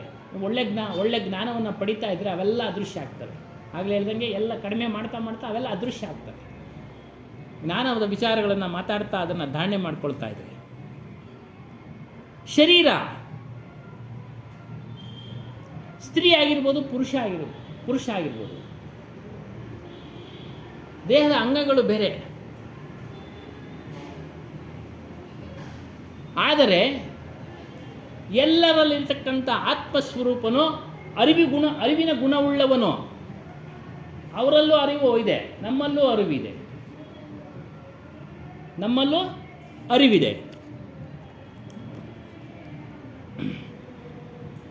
ಅದನ್ನು ತಿಳಿಯೋಕ್ಕೆ ಪ್ರಯತ್ನ ಮಾಡಿ. ಅದರಲ್ಲೇ ಸುಖ, ನಿತ್ಯ ಸುಖ. ವಿಚಾರ ಮಾಡಿ. ಈ ದೇಹಗಳು ಎರಡೂ ಸ್ತ್ರೀ ಆಗಿರ್ಬೋದು, ಪುರುಷ, ಸಪ್ತ ಧಾತುಗಳಿಂದ ಆಗಿದೆ. ರಕ್ತ, ರಸ, ಮಾಂಸ, ಮೇಧಸ್ಸು, ಮಜ್ಜೆ, ಅನ್ನದ ರಸದಿಂದ ಆಗಿರತಕ್ಕಂಥ ದೇಹ. ತದನಂತರ ರಕ್ತ, ಮಾಂಸ, ಮಜ್ಜೆ, ಮೂಳೆ ಒಳಗಡೆ ಇರತಕ್ಕಂಥ ಕೊಬ್ಬಿನಾಂಶ, ಮೇಧಸ್ಸು, ಕೊಬ್ಬು. DNA ಪರೀಕ್ಷೆ ಮಾಡಬೇಕಾದ್ರೆ ಮೂಳೆ ಒಳಗಿರ್ತಕ್ಕಂಥ ರಸವನ್ನು ತೆಗಿತಾರೆ. ಮೂಳೆ ಒಳಗಿರ್ತದೆ. ಇದು ಮಣ್ಣಿನ ಪಿಂಡ. ಅದಕ್ಕೆ ಹೇಳ್ತಾ ಇದ್ದು, ಅನ್ನ ಎಲ್ಲಿ ಉತ್ಪತ್ತಿ ಆಗತ್ತೋ? ಮಣ್ಣಿನಲ್ಲಿ ಉತ್ಪತ್ತಿ ಆಗುತ್ತೆ. ಅದಕ್ಕೆ ಮಣ್ಣಿನ ಪಿಂಡ. ಅಂಗಾಂಗಗಳು ಬೇರೆ ಬೇರೆ ಇರ್ಬೋದು, ಆದರೆ ಎಲ್ಲರಲ್ಲೂ ಸಹ ಪರಮಾತ್ಮನಿದ್ದಾನೆ. ಆತ್ಮನೇ ಪರಮಾತ್ಮನು. ದೇವರು ಸುಖ ಕೊಡಬೇಕೋ ದುಃಖ ಕೊಡಬೇಕೋ? ದೇವರು ಸುಖ ಕೊಡಬೇಕು, ದುಃಖ ಕೊಡಬೇಕು? ನಿಮಗೆ ಎರಡು ಇರಬೇಕು. ಸುಖ ಕೇಳ್ತೀರಿ, ದುಃಖ ಅಂದರೆ ಯಾರು ದೂರ ಹೋಗ್ತೀರಾ. ಅದು ಸಾಮಾನ್ಯ ಜೀವನ. ದೇವ್ರನ್ನ ನಾವೇನಕ್ಕೆ ಪೂಜೆ ಮಾಡೋದು? ಆರೋಗ್ಯ ಪಾಕ. ಏನು ಸುಖನೋ ದುಃಖನೋ? ಆ ಸುಖ ಎಲ್ಲಿದೆ? ನಮ್ಮ ಸ್ವರೂಪದಲ್ಲಿದೆ. ಯಾರೂ ಕೊಡ್ಲಿಕ್ಕೆ ಸಾಧ್ಯ ಇಲ್ಲ. ನಮ್ಮ ಕರ್ಮಾನುಸಾರ, ನಮ್ಮ ಸಂಸ್ಕಾರದ ಅನುಸಾರ ಅದು ಬಂದೇ ಬರುತ್ತೆ. ರಾಮಕೃಷ್ಣ ಪರಮಹಂಸರಿಗೂ ಗಂಟಲು ಕ್ಯಾನ್ಸರ್.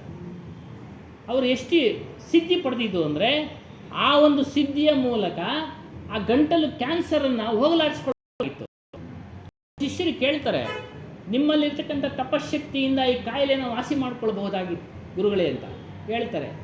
ಪ್ರಾರಬ್ಧ ಭೋಗ ಕಳಿಬೇಕು, ಪ್ರಾರಬ್ಧ ಮತ್ತೆ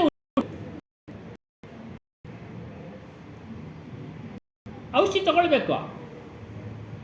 ಅದರಲ್ಲೇ ಹೋಗೋದಿದ್ರೆ ಏನು ಮಾಡೋಕ್ಕಾಗೋದಿಲ್ಲ. ಔಷಧಿ ತಗೊಳ್ಬಾರ್ದು ಅಂತೇನಿಲ್ಲ ಅಲ್ಲಿ. ಆಮೇಲೆ ಅದನ್ನೆಲ್ಲ ನಿಯಂತ್ರಣ ಮಾಡಿಬಿಟ್ಟಿರ. ನಿಯಂತ್ರಣ ಮಾಡೋರೆ ನಿಯಂತ್ರಣ ಮಾಡಿ ಅಂತ ಹೇಳೋರೆ ಅಂತ. ಔಷಧಿ ತಗೊಳ್ಳೇಬೇಕು. ಔಷಧಿ ತಗೊಳ್ಳೋದೇನಿಗೆ? ಸ್ವಲ್ಪ ಕಾಯಿಲೆ ವಾಸಿಯಾಗಿ ಮುಂದಕ್ಕೆ ಆರೋಗ್ಯವಾಗಿ ಇನ್ನೂ ಸ್ವಲ್ಪ ದಿನ ಇರೋದಕ್ಕಷ್ಟೇ. ಅದೇನು ಆಸೆ ಅಲ್ಲ. ಅದು ಬೇರೆಯವರಿಗೆ ಹೊರೆಯಾಗಬಾರ್ದು.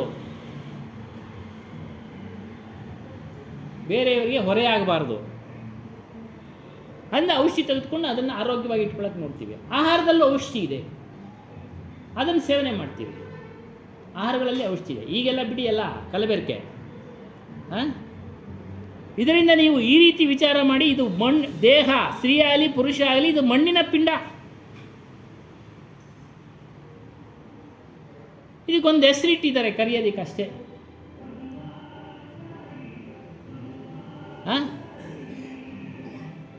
ಈ ಸಾರಹೀನವಾದಂಥ ಶರೀರದಲ್ಲಿ ಅವಿದ್ಯೆಯಿಂದ ನಾವು, ಅಜ್ಞಾನದಿಂದ ನಾವು, ಬಯಕೆಗಳಿಂದ ನಾವು ದುಃಖ ನಾವೇ ಕೊಂಡ್ಕೊಳ್ತಾ ಇದ್ದೀವಿ, ಉತ್ಪತ್ತಿ ಮಾಡ್ಕೊಳ್ತಾ ಇದ್ದೀವಿ. ಕಾರಣ ಇಷ್ಟೇ. ಯಾಕೆ? ಇಚ್ಛೆ ಪಡ್ತಾ ಇದ್ದೀವಿ. ವಸ್ತುಗಳ ಮೇಲೆ ಅತಿಯಾದ ಇಚ್ಛೆ ಪಡಬಾರ್ದು ಅಂತೇನಿಲ್ಲ. ಊಟ ಮಾಡಬೇಕು, ಲಡ್ಡು ಇಷ್ಟ ಆಯಿತು, ಸಿಹಿ ಇಷ್ಟ ಆಯಿತು, ಸ್ವಲ್ಪ ತಿನ್ನಬೇಕು. ಅತಿಯಾಗಿ ತಿಂದರೆ ನಮಗಾಗೋದಿಲ್ಲ ಅಂತ ತಿಂದರೆ ಯಾರು ಮರುದಿವಸ 4 ಮಾತ್ರೆ ಹಾಕ್ಕೊಳ್ಬೇಕು. ಹ್ಞೂ ಹೇಳ್ಬಿಟ್ಟಿರ್ತಾರೆ ಯಾರೋ ಅನುಭವರು, ಹಳೆ ರೋಗಿ ಹೊಸ ಹಳೆ ರೋಗಿ ವಾಸಿ ಅಂತ ಹೇಳ್ಬಿಟ್ಟಿರ್ತಾರೆ. ಒಂದು ಮಾತ್ರೆ ಜಾಸ್ತಿ ಹಾಕೊ. ಡಾಕ್ಟ್ರ್ ಹೇಳ್ತಾರೆ ಏನೋ ಅಂಥ ಸಂದರ್ಭ ಬಂದರೆ ಒಂದು ಜಾಸ್ತಿ ಹಾಕ್ಕೊಳ್ಳಿ. ಅದೇ ಅಭ್ಯಾಸ ಆಗಿಬಿಟ್ರೆ ಕಷ್ಟ ಆಗಿಬಿಡುತ್ತೆ. ಏನಮ್ಮ? ಆಗುತ್ತೆ. ಅದಕ್ಕೆ ನಿಯಂತ್ರಣ ಮಾಡಿ. ವಾಸನೆ ಅಂದರೆ ಇಚ್ಛೆ, ತೃಷ್ಣ, ಆಸೆ, ದುರಾಸೆ, ಉದ್ವೇಗ, ಭಯ, ಇವೆಲ್ಲವೂ ಸೇರಿದಾಗ ಮನಸ್ಸಿನಲ್ಲಿ ಅಶಾಂತಿ. ಒಂದು ಸೇರಿದ್ರೇ ಅಶಾಂತಿ, ಇನ್ನು ಇವೆಲ್ಲ ಸೇರಿಬಿಟ್ರೆ ಮನಸ್ಸಿನಲ್ಲಿ ಅಶಾಂತಿ. ಇವುಗಳ ವಿಚಾರ ಮಾಡಬೇಕು ನಾವು. ನಮಗೆ ಅಶಾಂತಿ ಕೊಡತಕ್ಕಂಥ ವಸ್ತುಗಳಿಂದ ನಾವು ಸಾಧ್ಯವಾದಷ್ಟು ದೂರ ಇರಬೇಕು.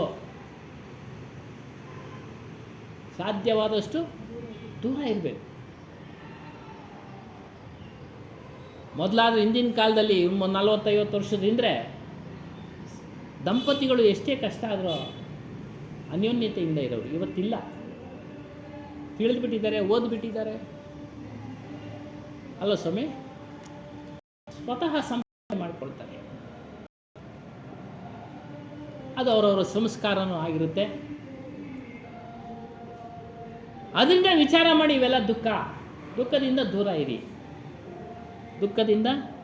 ಶರೀರ ನಾಶ, ಗುರುಗಳ ಶರೀರನೂ ನಾಶವಾಗುತ್ತೆ, ಜ್ಞಾನಿಗಳ ಶರೀರನೂ ನಾಶವಾಗುತ್ತೆ, ಅಜ್ಞಾನಿಗಳ ಶರೀರನೂ ನಾಶವಾಗುತ್ತೆ. ಕೆಲವರು ಹೇಳ್ತಾರೆ 400 ವರ್ಷ ಇರಬಹುದು. ಅವರ ಆತ್ಮ ಈಗಲೂ ಇದೆ, ಆದರೆ ಶರೀರ ಇಲ್ಲ. ಇಷ್ಟು ತಿಳ್ಕೊಳ್ಬೇಕು. ಗಣೇಶ ಅಂತ ವ್ಯಕ್ತಿ ಇದ್ದ, ಹುಟ್ಟಿದ್ದೇ ಹಾಗೆ.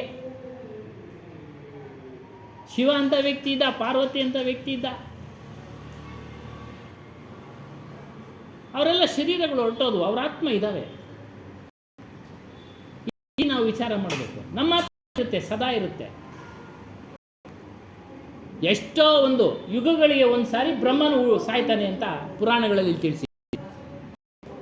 ಎಷ್ಟೋ ಜನ 12-13 ಜನ ಬ್ರಹ್ಮರಿದ್ದಾರೆ, 12-13 ಜನ ರುದ್ರರಿದ್ದಾರೆ. ಅವರೇ ಬರ್ತಿರೋದು. ಒಂದು ಕಲ್ಪಕ್ಕೆ ಒಂದು ಸಾರಿ ಒಬ್ಬ ಬ್ರಹ್ಮ ಸಾಯ್ತಾನೆ.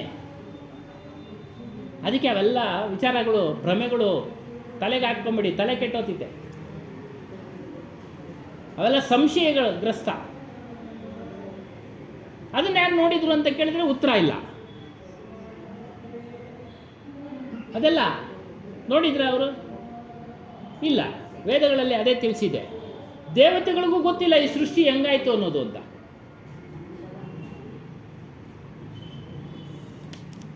ಈ ರೀತಿ ವಿಚಾರ ಮಾಡಬೇಕು. ಶರೀರ ನಾಶ ಆಗುತ್ತೆ, ಆದರೆ ಈ ಪ್ರಪಂಚ ನಾಶ ಆಗಲ್ಲ. ಏನು, ಭೂಮಿ ಆಗಲಿಂದ ಇದೆ, ಎಷ್ಟೋ ಸಾವಿರಾರು ವರ್ಷಗಳಿಂದ ಇದೆ. ನೀರಿದೆ, ಬೆಂಕಿ ಇದೆ.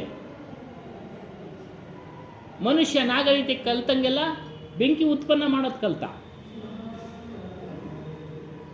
ಅಕ್ಕಲ್ಲು ಒಂದೊಂದೊಂದು ಘರ್ಷಣೆ ಮಾಡಿದ್ರೆ ಬೆಂಕಿ ಉತ್ಪತ್ತಿ ಅನ್ನೋದು ಆಗೋದು. ಅದರಿಂದ ಮೊದಲು ಹಿಂದಿನ ಕಾಲದಲ್ಲಿ ಅದರಿಂದ ಬೆಂಕಿ ಕೊಡೋರು. ತದನಂತರ ಬುದ್ಧಿ ಬೆಳೆದಂಗೆಲ್ಲ ಅದನ್ನು ಬೇರೆ ಬೇರೆ ಬೇರೆ ಬೇರೆ ರೀತಿ ಬೆಳೆಸ್ತಾ, ಚಿಂತನೆ ಮಾಡಿ ಮಾಡಿ ಬೆಳೆಸ್ತಾ ಬೆಂಕಿ ಉತ್ಪನ್ನ ಆಗೋದು. ಇವೆಲ್ಲ ಮ್ಯಾಚ್ ಬಾಕ್ಸ್ ಬಂದಿದೆ ಅಲ್ವರಾ, ಲೈಟರ್ಗಳು ಬಂದಿದೆ, ಗ್ಯಾಸ್ ಲೈಟರ್ಗಳು. ಅವಿನಾಶಿ ಸ್ವರೂಪನು, ಅವನ ಮೂಲಕನೇ ಇವೆಲ್ಲ ಚಿಂತನೆ ಆಗ್ತಾ ಇರೋದು. ಅವನಿಲ್ಲದಿದ್ರೆ ಇವೆಲ್ಲ ಚಿಂತನೆ ಮಾಡೋ ಸಾಧ್ಯ ಇಲ್ಲ. ಯಾರು? ನಮ್ಮ ಸ್ವರೂಪ.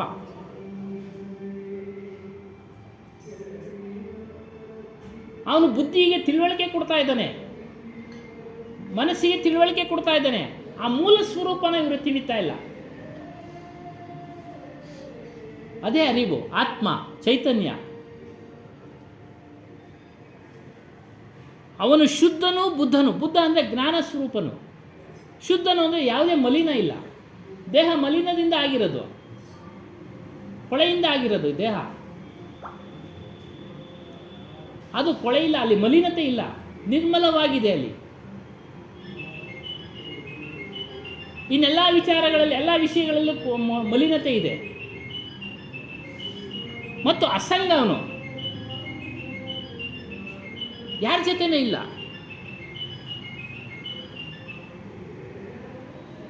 ನಾವು ಶರೀರ ಧಾರಣೆ ಮಾಡೋದ್ರಿಂದ ನಿಮ್ಮ ಜೊತೆ ಮಾತನಾಡ್ತಾ ಇದ್ದೀವಿ.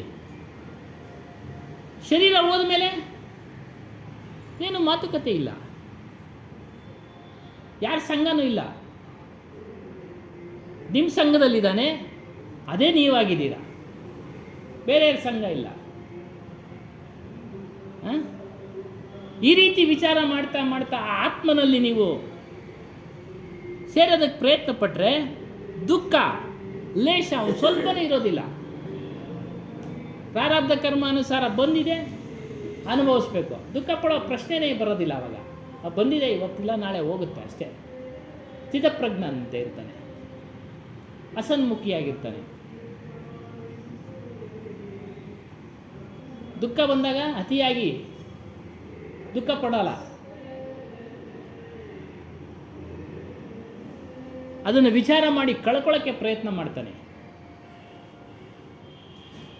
ಅದನ್ನು ಮರೆಯೋದಕ್ಕೆ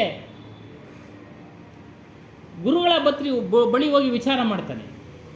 ಈಗ ಹಾಕ್ಬಿಟ್ಟಿದೆ, ಅವ್ರು ತಿಳಿಸ್ತಾರೆ, ಇವೆಲ್ಲ ಸಾಮಾನ್ಯ. ಆ ರೀತಿ ದುಃಖ ಬಂದಾಗ ಗುರುಸ್ಮರಣೆ, ಗುರುಚಿಂತನೆ, ಧರ್ಮಗ್ರಂಥಗಳ ಅಧ್ಯಯನ ಮಾಡಿ ದುಃಖ ನಿವಾರಣೆ ಆಗುತ್ತೆ. ಸಮಯ ಎಲ್ಲವನ್ನ ನಿವಾರಣೆ ಮಾಡುತ್ತೆ. ಅದೇ ದುಃಖದಲ್ಲಿ ಇರಬೇಡಿ, ಅದೇ ದುಃಖದಲ್ಲಿ ಇರಬೇಡಿ. ಈ ರೀತಿ ವಿಚಾರ ಕರೋ ಜಿಸ್ಸೆ ಸಾರೇ ದುಃಖ ದೂರ ಹೋ. ವಿಚಾರ ಮಾಡ್ತಾ ಮಾಡ್ತಾ, ಜ್ಞಾನದ ವಿಚಾರ ಮಾಡ್ತಾ ಮಾಡ್ತಾ ಎಲ್ಲ ದುಃಖಗಳ ವಿಚಾರ ತಿಳಿಯುತ್ತೆ, ದೂರನೂ ಆಗುತ್ತೆ, ದೂರನೂ ಆಗುತ್ತೆ. ಯಾರೋ ಹೇಳ್ತಾರೆ, ನಾನು ವಿಚಾರ ಮಾಡ್ತಾನೆ ಇರ್ತೀನಿ, ಆದರೆ ದುಃಖ ದೂರ ಆಗ್ತಾ ಇಲ್ವಲ್ಲ. ಯಾವುದ್ರ ವಿಚಾರ? ಮನಸ್ಸಿನಲ್ಲಿ ವಿಚಾರ ಮಾಡ್ತಾ ಇದ್ದಾನೆ ಅಷ್ಟೇ. ಆ ಮೋಹ ವಸ್ತು ಹೋಯ್ತು, ಆ ವಸ್ತುವಿನಲ್ಲಿರ್ತಕ್ಕಂಥ ಮೋಹವನ್ನು ದೂರ ಮಾಡಿಲ್ಲ ಅವನು. ಅದೇ ಹೇಳೋದು ಗುರುಗಳು. ವಿಚಾರ ಮಾಡ್ತಾ ಇದೆಯಾ, ಕೇಳ್ತಾ ಇದೆಯಾ, ತಿಳಿದಿದ್ಯಾ, ಯಾವ ವಸ್ತುವಿನ ಮೇಲೆ ಮೋಹ ಇಟ್ಟಿದೆಯಾ ಆ ವಸ್ತು ಹೋಯ್ತು, ದೂರ ಆಯಿತು ನಿನ್ನಿಂದ. ಅದರ ಮೋಹವನ್ನು ನೀನು ದೂರ ಮಾಡ್ಕೊಂಡಿಲ್ಲ, ಅದಕ್ಕೆ ದುಃಖ ದೂರ ಆಗಿಲ್ಲ. ಅದಕ್ಕೆ ದುಃಖ ದೂರ ಆಗಿಲ್ಲ. ಜ್ಞಾನಿನೂ ಅಷ್ಟೇ, ಅಜ್ಞಾನಿನೂ ಅಷ್ಟೇ. ಅಜ್ಞಾನಿ ಗೊತ್ತಿಲ್ಲ ಪಾಪ, ದುಃಖ ಪಡ್ತಾನೆ. ಜ್ಞಾನಿ ಇವೆಲ್ಲ ಶಾಶ್ವತ ಅಲ್ಲ ಅಂತ ಗೊತ್ತಾದ ಮೇಲೆ ಯಾಕೆ ದುಃಖ ಪಡಬೇಕು? ದುಃಖ ಬರುತ್ತೆ ಸಹಜ. ಯಾವಾಗಲೂ ದುಃಖ 24 ಗಂಟೆ 365 ದಿವಸನೂ ಮಾಡುವಂತಾರ? ಅಜ್ಞಾನಿ ಮಾಡ್ತಾನೆ ಪಾಪ. ತಿಳುವಳಿಕೆ ಇರೋನು ಬದಲಾವಣೆ ಮಾಡ್ಕೊಳ್ತಾನೆ. ಇದೆಲ್ಲ ಸರ್ವೇ ಸಾಮಾನ್ಯನಪ್ಪ. ಹುಟ್ಟು ಸಾಮಾನ್ಯ, ಸಾಯೋದು ಸಾಮಾನ್ಯ. ಏನು ಮಾಡ್ತಾನೆ? ಬದಲಾವಣೆ ಮಾಡ್ಕೊಳ್ತಾನೆ, ಕೆಲಸ ಕಾರ್ಯಗಳಲ್ಲಿ ತೊಡಗಿಸ್ಕೊಳ್ತಾನೆ. ಆದ್ದರಿಂದ ರಾಗದ್ವೇಷಗಳಲ್ಲಿ ಮುಳುಗೋಗಿರೋರಿಗೆ ದುಃಖ ದೂರ ಆಗೋದಿಲ್ಲ. ನೀನು ವಿಚಾರವಂತನಪ್ಪ, ವಿಚಾರ ಮಾಡುವಂತನಾಗು. ವಿಚಾರ ಮಾಡಲೇ ನೀನೇ ಮೋಸ ಮಾಡ್ಕೊಂಡಂಗೆ. ವಿಚಾರ ಮಾಡಿಕೊಂಡು ದುಃಖ ದೂರ ಮಾಡ್ಕೊಳ್ಳಿಲ್ಲ ಅಂದರೆ ನಿನಗೆ ನೀನೇ ಮೋಸ ಮಾಡಿಕೊಂಡ ಹಾಗೆ. ಯಾರು ಏನು ಮೋಸ ಮಾಡೋದು ಬೇಕಾಗಿಲ್ಲ ನಿನಗೆ. ಹೊರಗಿನ ವಸ್ತುಗಳ ಬಗ್ಗೆ ಮೋಸ ಮಾಡ್ಬೋದು, ಕಳ್ತನ ಮಾಡ್ಬೋದು, ಮೋಸ ಮಾಡ್ಬೋದು, ಮತ್ತೊಂದು ಮಾಡ್ಬೋದು. ಆದರೆ ನಿನ್ನಲ್ಲಿರ್ತಕ್ಕಂಥ ಜ್ಞಾನವನ್ನು ಯಾರು ಕಿತ್ಕೊಳ್ಳೋಕ್ಕಾಗೋದಿಲ್ಲ. ಆ ಜ್ಞಾನದಿಂದ ಎಲ್ಲವನ್ನ ವಿಚಾರ ಮಾಡು, ಎಲ್ಲವನ್ನ ವಿಚಾರ ಮಾಡು. ಲಾಲಚ್ ಲಾಗಿ ಜನ್ಮೆ ಸಿರಾಯಿ. ಲಾಲಚ್ ಅಂದರೆ ಆಸೆ. ಈ ಆಸೆಯಲ್ಲೇ ಮನುಷ್ಯ ಕಳೆದೋಗ್ಬಿಟ್ಟ ತನ್ನ ಜೀವನವನ್ನೆಲ್ಲ. ಅದು ಬೇಕು, ಇದು ಬೇಕು, ಮತ್ತೊಂದು ಬೇಕು, ಮತ್ತೊಂದು. ಗಳಿಸಲೇಬಾರ್ದ? ಗಳಿಸಿ. ಅದನ್ನು ಪಡೆಯೋದಕ್ಕೆ ದುರ್ಮಾರ್ಗವನ್ನು ಆಶ್ರಯ ಮಾಡಬೇಡಿ. ಪರಿಶ್ರಮ ಮಾಡಿ ನಿಮ್ಗೆ ಸಿಕ್ಕಿದ್ರೆ ತೆಗೆದುಕೊಳ್ಳಿ. ನಮ್ಮ ಹನುಮಾನ್ ದಾಸ್ ಹೇಳ್ತಾಯಿದ್ರು, ಬಟ್ಟೆಗಳು ನೀನು ಅನುಕೂಲತೆ ಇದೆ, ಇಷ್ಟ ಆಯಿತಾ ಹಾಕೋ, ಕಣ್ಣಿಗೆ ಬೇಕಾಗಿರೋ ಬಟ್ಟೆ, ಅದ್ರ ಮೇಲೆ ಮೋಹ ಇಡಬೇಡ. ಅಲ್ಲಿ ಹೇಳಿದ್ರಲ್ಲ, ಸಂಯೋಗ ವಿಯೋಗ, ಸಮಯ ಬಂದರೆ ಅದು ಹೋಗ್ಬಿಡುತ್ತೆ, ಬಿಟ್ಟೋಗ್ಬಿಡುತ್ತೆ ನಿನ್ನನ್ನು ಯಾವುದೋ ಒಂದು ರೂಪದಲ್ಲಿ. ಮೋಹ ಇದ್ರೆ ತಾನೇ ಅದ್ರ ಹಿಂದೆ ನೀನು ಹೋಗೋದು. ಮೋಹನೇ ಬಿಟ್ಬಿಡ, ಹೋಯ್ತು, ಇಷ್ಟೇ ಇದ್ದಿದ್ದು ನನ್ನ ಪ್ರಾರಬ್ಧದಲ್ಲಿ ಅಂತೇಳಿ ತಿಳ್ಕೊ. ಮನೆಗಳು ಅಷ್ಟೇ, ಅನುಕೂಲ ಇದ್ದರೆ ಕಟ್ಕೊಳ್ಳಿ, ಜೀವನ ಮಾಡಿ. ಒಂದಲ್ಲ, ಎರಡಲ್ಲ, ಮೂರಲ್ಲ, ಅನುಕೂಲತೆ ಇದ್ದರೆ, ಸಾಮರ್ಥ್ಯ ಇದ್ದರೆ ಕಟ್ಕೊಳ್ಳಿ, ನಿಮ್ಮ ಪ್ರಾರಬ್ಧ ಕರ್ಮಾನುಸಾರ. ಇನ್ನೂ ಬೇಕು ಬೇಕು, ಹೆಚ್ಚು ಹೆಚ್ಚು ಬೇಕು ಬೇಕು ಅನ್ನೋದನ್ನು ನಿಯಂತ್ರಣದಲ್ಲಿ ಇಟ್ಕೊಳ್ಳಿ.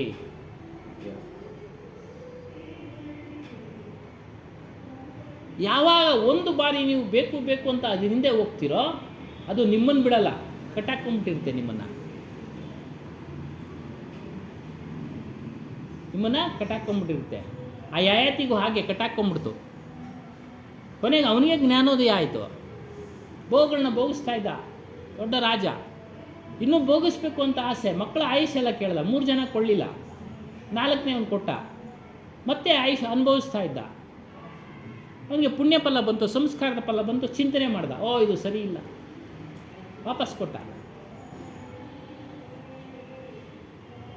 ಉರಿಯೋ ಬೆಂಕಿಗೆ ಯಾವ ರೀತಿ ತುಪ್ಪ ಹಾಕಿದ್ರೆ ಬೆಂಕಿ ಯಾರೋಗೋದಿಲ್ಲ, ಜಾಸ್ತಿ ಆಗುತ್ತೆ. ನೀರು ಹಾಕಬೇಕು, ಯಾವುದು ಜ್ಞಾನದ ವಿಚಾರ ಎಂಬ ನೀರನ್ನು ಹಾಕಬೇಕು ಬಯಕೆಗಳಿಗೆ. ಈ ರೀತಿ ಆಸೆ ಮನುಷ್ಯನನ್ನು ಕಟ್ಟಾಕ್ಬಿಡುತ್ತೆ. ಅವನು ಆಸೆಯಲ್ಲೇ ಕನಸು ಕಾಣ್ತಾ ವೃದ್ಧಾಪ್ಯ ಬಂದ್ಬಿಡುತ್ತೆ ಮತ್ತು ಸತ್ತು ಹೋಗ್ಬಿಡ್ತಾನೆ. ಯಾವುದು ಶಾಶ್ವತ ಅಲ್ಲ ದೇಹ. ಆದ್ದರಿಂದ ವಿವೇಕ ಪ್ರಧಾನವಾದಂಥ ಈ ದೇಹ ಏನು ಜ್ಞಾನವನ್ನು, ವಿವೇಕ ಅಂದರೆ ಜ್ಞಾನ, ಎಲ್ಲ ಜ್ಞಾನ ಇರುತ್ತೆ ಮನುಷ್ಯನಿಗೆ. ಸಾಂಸಾರಿಕ ಜ್ಞಾನ, ಪ್ರಾಪಂಚಿಕ ಜ್ಞಾನ, ಭೌಗೋಳಿಕ ಜ್ಞಾನ, ಇವೆಲ್ಲವೂ ಓದಿ ಅವರಿಂದ ತಿಳ್ಕೊಂಬಿಡ್ತಾನೆ, ತಂದೆ ತಾಯಿಗಳಿಂದನೋ ಶಿಕ್ಷಕರಿಂದನೋ. ಆದರೆ ಆಧ್ಯಾತ್ಮ ಜ್ಞಾನ ಇದೆಯಲ್ಲ, ಅದು ಗೊತ್ತಿರೋರ ಹತ್ರ ಮಾತ್ರ ಇರುತ್ತೆ.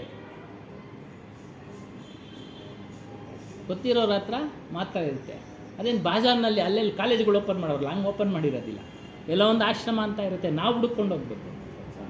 ಸತ್ಸಂಗ ಇದ್ದಾವೆ, ಸಾಕಷ್ಟು ಇದ್ದಾವೆ. ಸತ್ಯವನ್ನು ತಿಳಿಸೋ ಕಡೆ ನೀವು ಎಲ್ಲನ ಹೋಗಿ. ಆ ವಿಚಾರವಾಗಿ ಹೇಳ್ತಾರೆ, ಒಂದು ಬಾರಿ ನೀವು ಒಬ್ಬ ಆಧ್ಯಾತ್ಮ ಗುರುವನ್ನು ಆಶ್ರಯ ಮಾಡಿದ ಮೇಲೆ ಮತ್ತೆ ಬೇರೆ ಗುರುನ ಆಶ್ರಯ ಮಾಡೋದು ಬೇಕಾಗಿಲ್ಲ. ಹಿಂದಿ ಬರುತ್ತೆ, ಓದಿ ಹೇಳ್ತೀನಿ. ಕಿಸಿ ಗುರು ದ್ವಾರ ಪ್ರಾಪ್ತ ಉಪದೇಶ ಕೆ ಬಾದ್ ಭಿ, ಯಾರೋ ಒಬ್ಬರು ಗುರುಗಳಿಂದ ಸತ್ಯಜ್ಞಾನವನ್ನು ದೀಕ್ಷೆ ಮೂಲಕ ತೆಗೆದುಕೊಂಡು ತಿಳ್ಕೊಂಡ ಮೇಲೆ, ಉಪದೇಶ ಅಂದರೆ ದೀಕ್ಷೆ, ಉಪದೇಶ ಹೇಳೋದು.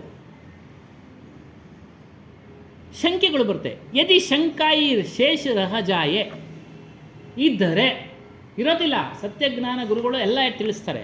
ರಹಜಾಯೆ ತೋ ವಾಹ್ ಚುಪ್ ಬೈಟ ನಹಿ ಕರ್, ಸುಮ್ಮನೆ ಇರೋದಿಲ್ಲ, ವಿಚಾರ ತಿಳ್ಕೊಳ್ಳೋಕ್ಕೆ ಪ್ರಯತ್ನ ಪಡ್ತಾನೆ. ಸಂಶಯ ಇದ್ರೆ ಏಕ್ ಗುರುನೇ ಜಿತನಾ ಬತಾ ದಿಯಾ, ಗುರುಗಳು ಹೇಳಿದ್ರು ಸಾಕಷ್ಟು, ಅದರಲ್ಲಿ ಇರೋದಕ್ಕೆ ಪ್ರಯತ್ನ ಮಾಡಬೇಕು, ಸತ್ಯವನ್ನು ತಿಳ್ಕೊಳ್ಳೋದಕ್ಕೆ ಪ್ರಯತ್ನ ಮಾಡಬೇಕು. और दूसरों के पास ज्ञान के लिए जाएंगे तो गुरुद्रोह हो जाएगा. ಸತ್ಯವನ್ನು ಪ್ರಪ್ರಥಮವಾಗಿ ನಿಮಗೆ ಯಾರು ತಿಳಿಸ್ತಾರೋ ಗುರುಗಳು, ಅವರನ್ನು ನೀವು ಆಶ್ರಯಿಸಿದ ಮೇಲೆ, ಅವರಿಂದ ದೀಕ್ಷೆ ತೆಗೆದುಕೊಂಡ ಮೇಲೆ ಮತ್ತೆ ಬೇರೆ ಗುರುನ ಮಾಡೋದು ಅವಶ್ಯಕತೆ ಇಲ್ಲ. ಆದರೆ ಸತ್ಯದ ವಿಚಾರಗಳು ಎಲ್ಲೇ ಬರಲಿ ತೆಗೆದುಕೊಳ್ತಾ ಇರಲಿ. ಮೊನ್ನೆ ಚರ್ಚೆ ಆಯಿತು, ಆ ಹೋಗ್ಬೇಕಾದ್ರೆ ಫಂಕ್ಷನ್ನಲ್ಲಿ ಒಬ್ರಿಗೊಬ್ಬರು ಅದು ವಿಚಾರ ಗೊತ್ತಿಲ್ಲ, ಇಲ್ಲ ಸರಿ ಇದೆ ಅಂತ ಅಂದರು. ಅದು ಸರಿ ಇಲ್ಲ, ಬದಲಾವಣೆ ಮಾಡೋದು, ಗುರು ಬದಲಾವಣೆ ಮಾಡೋದು. ವಿಚಾರಗಳನ್ನು ತಿಳಿಯೋಕ್ಕೆ ನೀವೆಲ್ಲನ ಹೋಗ್ರಿ, ಕೇಳ್ತಾ ಇರಿ, ತಿಳಿರಿ, ಸಂಗ್ರಹಣೆ ಮಾಡ್ಕೊಳ್ಳಿ ಸತ್ಯದ ವಿಚಾರಗಳನ್ನು. ಸಣ್ಣದಾಗಿ ಹೇಳಿದ್ರು, ಚಿಕ್ಕದಾಗಿ ಹೇಳಿದ್ರು, ಗೊತ್ತಿರೋ ಅಷ್ಟು ಹೇಳಿದ್ರು, ಇನ್ನೂ ವಿಚಾರ ಐತೆ ತಿಳ್ಕೊಳಪ್ಪ ನೀನು ಅಂದರು. ಸ್ವತಂತ್ರ ಕೊಟ್ಟರು ಶಿಷ್ಯನಿಗೆ, ತಿಳ್ಕೊ. ಆದರೆ ಗುರುವನ್ನು ಬದಲಾವಣೆ ಮಾಡೋದು ಗುರುದ್ರೋಹ. ಗುರುವನ್ನ ಬದಲಾವಣೆ ಮಾಡೋದು ಗುರುದ್ರೋಹ. ನಮ್ಮಲ್ಲಿ ಗುರುಗಳು ಏನೋ ಭ್ರಮೆನಲ್ಲಿ ಮುಳುಗಿಸ್ತಾ ಇದ್ದಾರೆ. ಆ ಗುರುಗಳು ಚೆನ್ನಾಗಿ ಹೇಳ್ತಾರೆ, ಈ ಗುರುಗಳು ಚೆನ್ನಾಗಿ ಹೇಳ್ತಾರೆ, ಅವ್ರ ತಲೆ ಮೇಲೆ ಕೈ ಇಟ್ಟು ಇವರೇ ಹೇಳಿದ್ದಾರೆ, ತಲೆ ಮೇಲೆ ಕೈ ಇಟ್ಟು ಮೋಕ್ಷ ಸಿಕ್ಬಿಡುತ್ತೆ ಅಂತ. ಕಬೀರ್ ಪರಂಪರಲ್ಲೇ ಇದೆ. ಜ್ಞಾನಗಂಗಾ ಅಂತ ಪುಸ್ತಕ ಪ್ರಕಟಣೆ ಮಾಡಿದ್ದಾರೆ, ರಾಮ್ಪಾಲ್ ಅಂತೇಳಿ. ಅವರು ಕಬೀರ್ ಅನುಯಾಯಿಗಳೇ, ಅವ್ರದ್ದೇ ಬೇರೆ ಪದ್ಧತಿ. ಅವ್ರನ್ನೆಲ್ಲ ಜೈಲಿಗೆಲ್ಲ ಹಾಕ್ಬಿಟ್ರು, ಅವರ ಪದ್ಧತಿಗಳು. ಆದರೆ ಸತ್ಯವಾದ ಆಚರಣೆಯಲ್ಲಿ ಯಾರಿದ್ದಾರೋ ಅವ್ರನ್ನ ಮಾಡಿ. ಒಟ್ಟಾರೆ ಕಬೀರ್ ಪರಂಪರೆಯಲ್ಲಿ ಎಲ್ಲರೂ ಸತ್ಯವಾದ ವಿಚಾರಗಳನ್ನು ಹೇಳೋದು. ಹಲವಾರು ಮಾರ್ಗ ಇರ್ಬೋದು, ಹಲವಾರು ಊರಿನವ್ರು ಇರ್ಬೋದು. ಕರ್ಷಿಯಾ ಪರಂಪರೆಯವರು, ಬುರಾನ್ಪುರ ಪರಂಪರೆ, ಪ್ರಯಾಗರಾಜ್, ಬಿಹಾರಿ. ಅದಕ್ಕೆ ಹೇಳಿದೆ, ಗುರುನ ಮಾಡಬೇಕಾದ್ರೆ ತಿಳಿದು ಮಾಡಿ. ಹೊರಗಡೆಯಿಂದ ಬಂದಿರ್ತಾರೆ, ನಮಗೇನು ಗೊತ್ತಿರುತ್ತೆ ಆಚಾರ ವಿಚಾರಗಳು.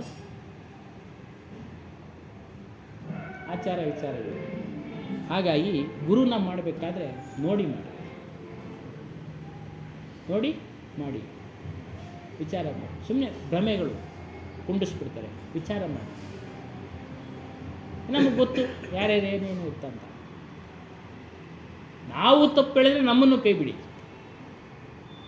ಇದು ನೇರವಾದ ಮಾತು, ದಿಟ್ಟತನದಿಂದ ಹೇಳ್ತಕ್ಕಂಥ ಮಾತು.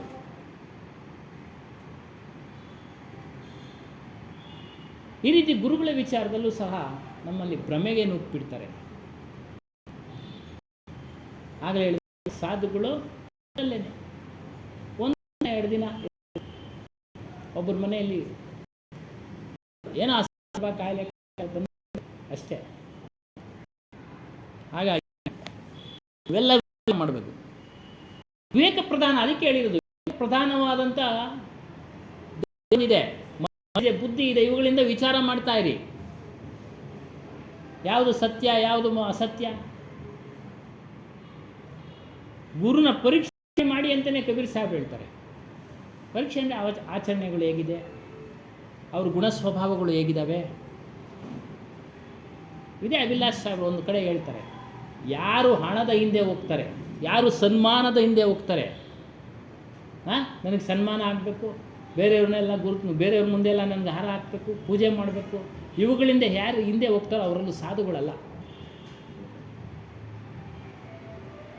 ಅವರೆಲ್ಲ ಸಾಧುಗಳಲ್ಲ. ಹಣದ ಹಿಂದೆ ಹೋಗೋರು, ಸನ್ಮಾನವನ್ನು ಇಚ್ಛೆ ಪಡೋರು, ಅವರೆಲ್ಲ ಸಾಧುಗಳಲ್ಲ. ಆ ಸನ್ಮಾನ ಎಷ್ಟು ದಿವಸ ಇರುತ್ತೆ,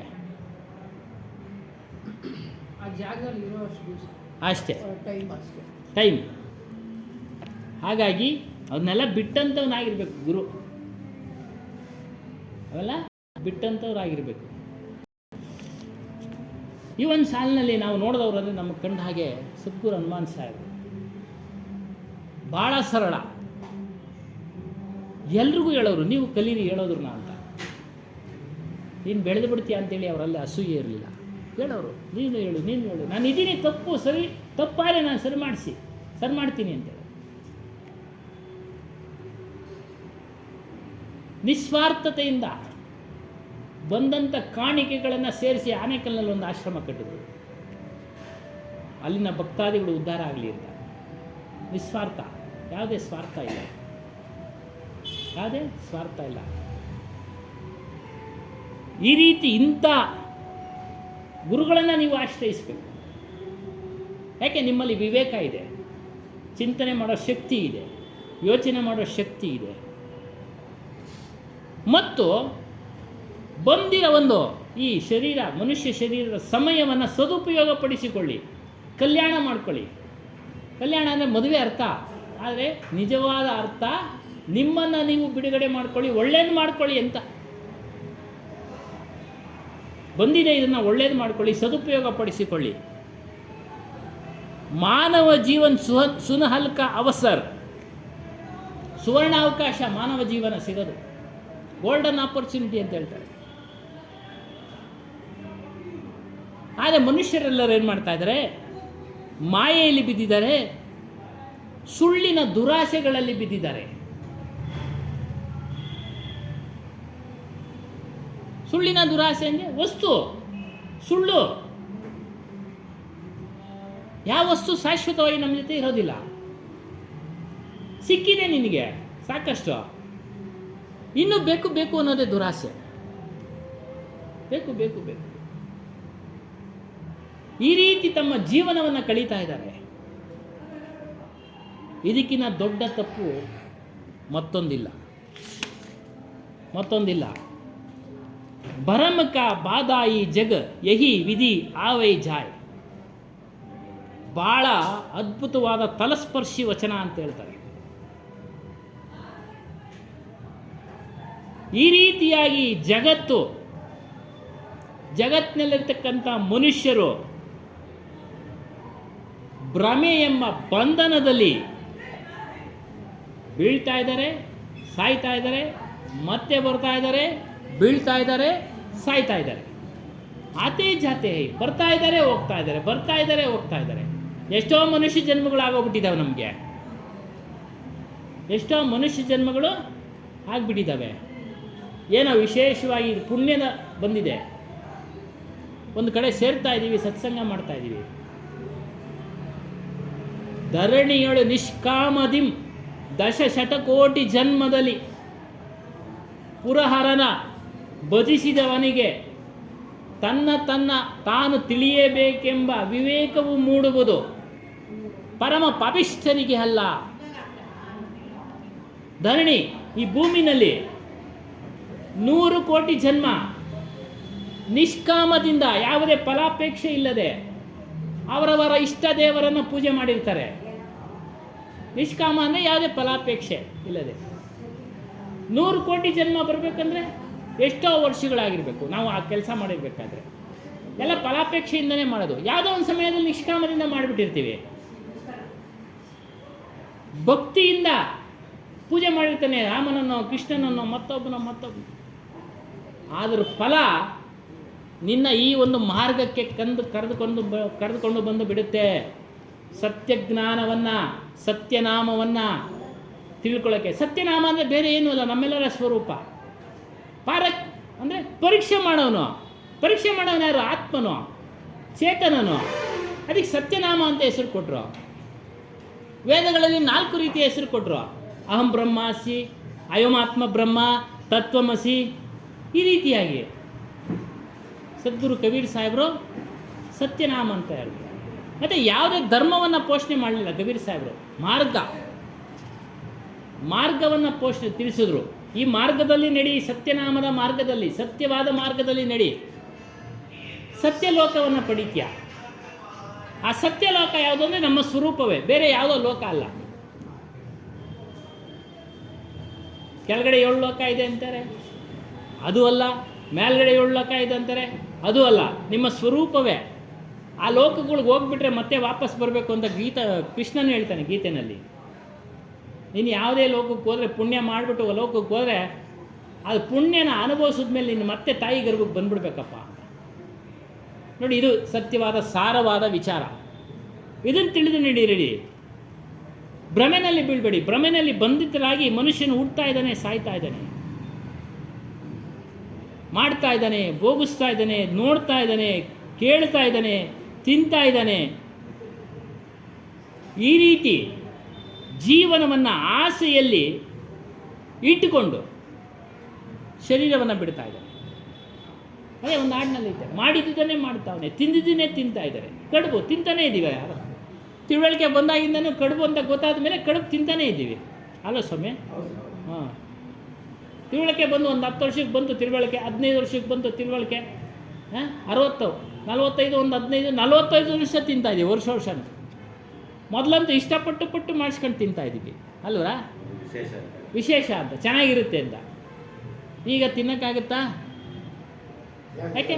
ಶರೀರ ತಡ್ಕೊಳ್ತಾ ಇಲ್ಲ. ತಿಂತೀವಿ ಕಡಿಮೆ. ಅದನ್ನು ಹೇಳ್ತಾ ಇದ್ರು, ಖಾನೆ ತಿನ್ನೋದನ್ನೇ ತಿಂತಾ ಇದ್ದೀವಿ. ತಿನ್ನೋದು ತಿಂತಾ ಇದ್ರು, ನೋಡೋದು ನೋಡ್ತಾ ಇದ್ರು, ಕೇಳ್ತಾ ಇದ್ರು, ಇನ್ನು ಆಸೆ ಇಟ್ಕೊಂಡು ಮನುಷ್ಯ ಜೀವನ ಮಾಡ್ತಾ ಇದ್ದಾನೆ. ಇಲ್ಲೊಂದು ಯಾರೋ ಕಳಿಸಿದ್ರು, ಆಸೆಗಳನ್ನು ಉಳಿಸಿಕೊಂಡು ಉಸಿರು ನಿಂತರೆ ಮರಣ.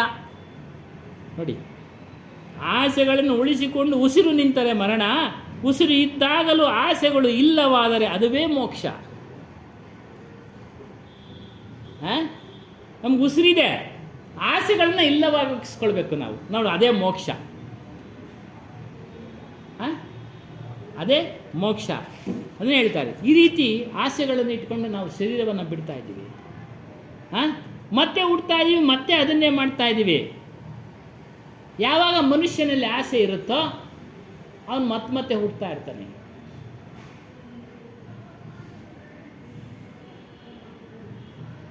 ಇದು ಇರೋದಕ್ಕೆ ಕಾರಣ ಏನು ಅಂದರೆ, ವಿಷಯ ಸುಖಗಳ ಮೇಲೆ ಇರತಕ್ಕಂಥ ಭ್ರಮೆ.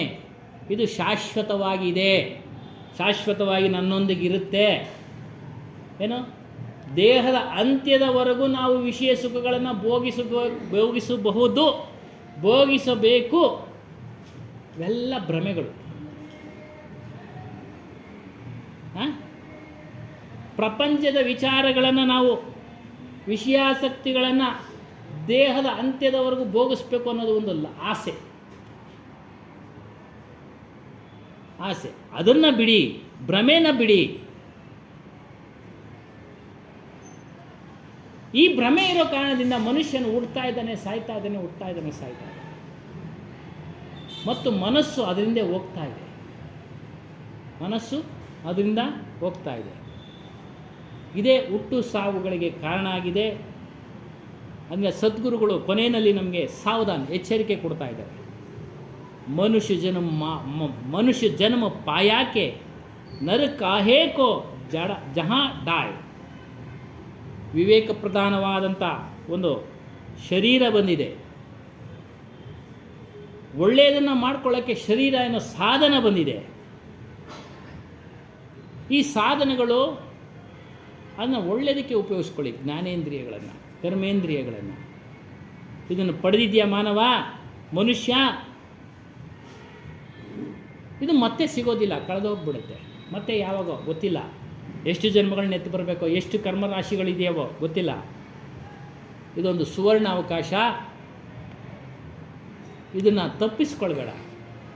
ಸತ್ಸಂಗ ಮಾಡಿ, ಸದ್ವಿಚಾರ ಮಾಡಿ. ಸತ್ಯ ಧನ ಮೇ ಲಗಾಕರ್ ಅಪನ ಕಲ್ಯಾಣ ಕರ. ಸತ್ಯ ಎಂಬ ಹಣವನ್ನು ಸಂಗ್ರಹಿಸಿಟ್ಕೊಳ್ಳಿ. ಅದು ನಿಮಗೆ ಕೆಲಸಕ್ಕೆ ಬರುತ್ತೆ. ಬೇರೆ ಹಣಗಳೆಲ್ಲ ಕೆಲಸಕ್ಕೆ ಬರೋದಿಲ್ಲ. ಸತ್ಯ ಅಂದರೆ ಅದು ನಮ್ಮೆಲ್ಲರ ಸ್ವರೂಪ. 3 ಕಾಲಗಳಲ್ಲಿ 3 ಅವಸ್ಥೆಗಳಲ್ಲಿ ಇರತಕ್ಕಂಥದ್ದು ನಮ್ಮೆಲ್ಲರ ಸ್ವರೂಪ. ಅದನ್ನು ನೀವು ಪಡೆಯುವಂಥವರಾಗಿ, ಅದೇ ಆತ್ಮಸ್ಥಿತಿ, ಆತ್ಮಸುಖ ನಿತ್ಯ. ಅದನ್ನು ಯಾರೂ ಕಿತ್ಕೊಳ್ಳೋಕ್ಕಾಗಲ್ಲ. ಬೇರೆ ಹಣನೆಲ್ಲ ಕಿತ್ಕೊಂಡ್ಬಿಡ್ತಾರೆ, ಕಳ್ಳರು ಕಿತ್ಕೊಂಡ್ಬಿಡ್ತಾರೆ, ವಯಸ್ಸಾದ ಮೇಲೆ ಮಕ್ಕಳು ಕಿತ್ಕೊಂಡ್ಬಿಡ್ತಾರೆ, ಪರಿವಾರದವ್ರು ಕಿತ್ಕೊಂಡ್ಬಿಡ್ತಾರೆ. ಆದರೆ ಈ ಧನನ, ಸತ್ಯ ಎಂಬ ಧನ, ನಮ್ಮ ಸ್ವರೂಪ ಎಂಬ ಇದು ಸುಖನ ಯಾರೂ ಕಿತ್ಕೊಳ್ಳೋಕ್ಕಾಗೋದಿಲ್ಲ. ಹಾಗಾಗಿ ನಾವು ಅದನ್ನು ತಿಳ್ಕೊಳ್ಳೋಕ್ಕೆ ಪ್ರಯತ್ನ ಮಾಡೋಣ. ತಿಳಿದು ಅದರಲ್ಲಿ ಸತತವಾಗಿ ನಿಲ್ಲೋಣ.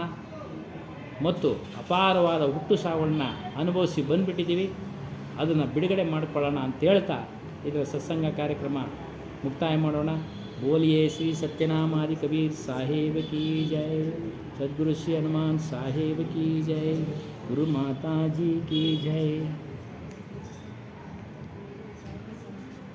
अव गुरुदेव दर्शन दीजो, अव गुरुदेव दर्शन दीजो, तुम्ही हो ज्ञान प्रदाता, तुम्ही हो ज्ञान प्रदाता.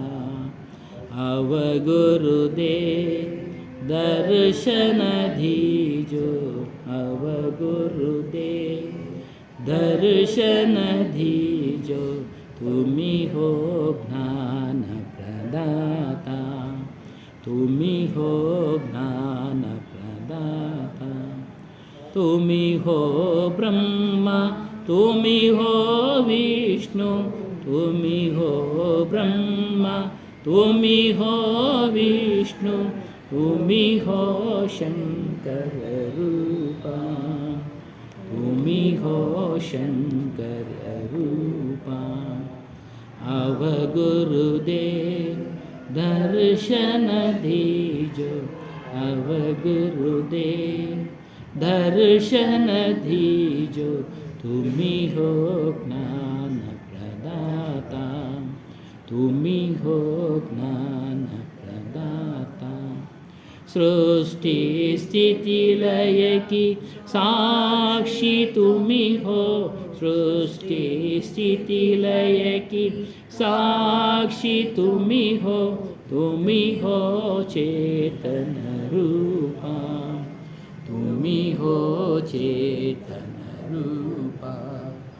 अवगुरुदेव दर्शन दीजो, अवगुरुदेव दर्शन दीजो. तुम्ही हो ज्ञान प्रदाता, तुम्ही हो ज्ञान प्रदाता. अनाथनाथा दीन बंधु, अनाथनाथा दीन बंधु.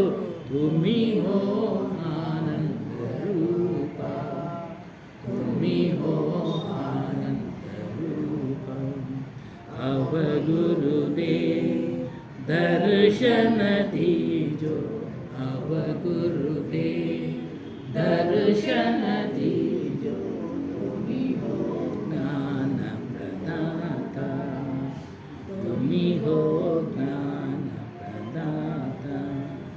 अज्ञान नाशक शरण संरक्षक, अज्ञान नाशक शरण संरक्षक. आत्मज्ञान प्रदाता, आत्मज्ञान प्रदाता. अवगुरुदेव दर्शन दीजो, अवगुरुदेव दर्शन दीजो. तुम्ही हो ज्ञान प्रदाता, तुम्ही हो ज्ञान प्रदाता. बोलिए श्री सत्यनाम आदि कबीर साहेब की जय. सद्गुरु श्री हनुमान साहेब की जय. गुरु माता जी की जय.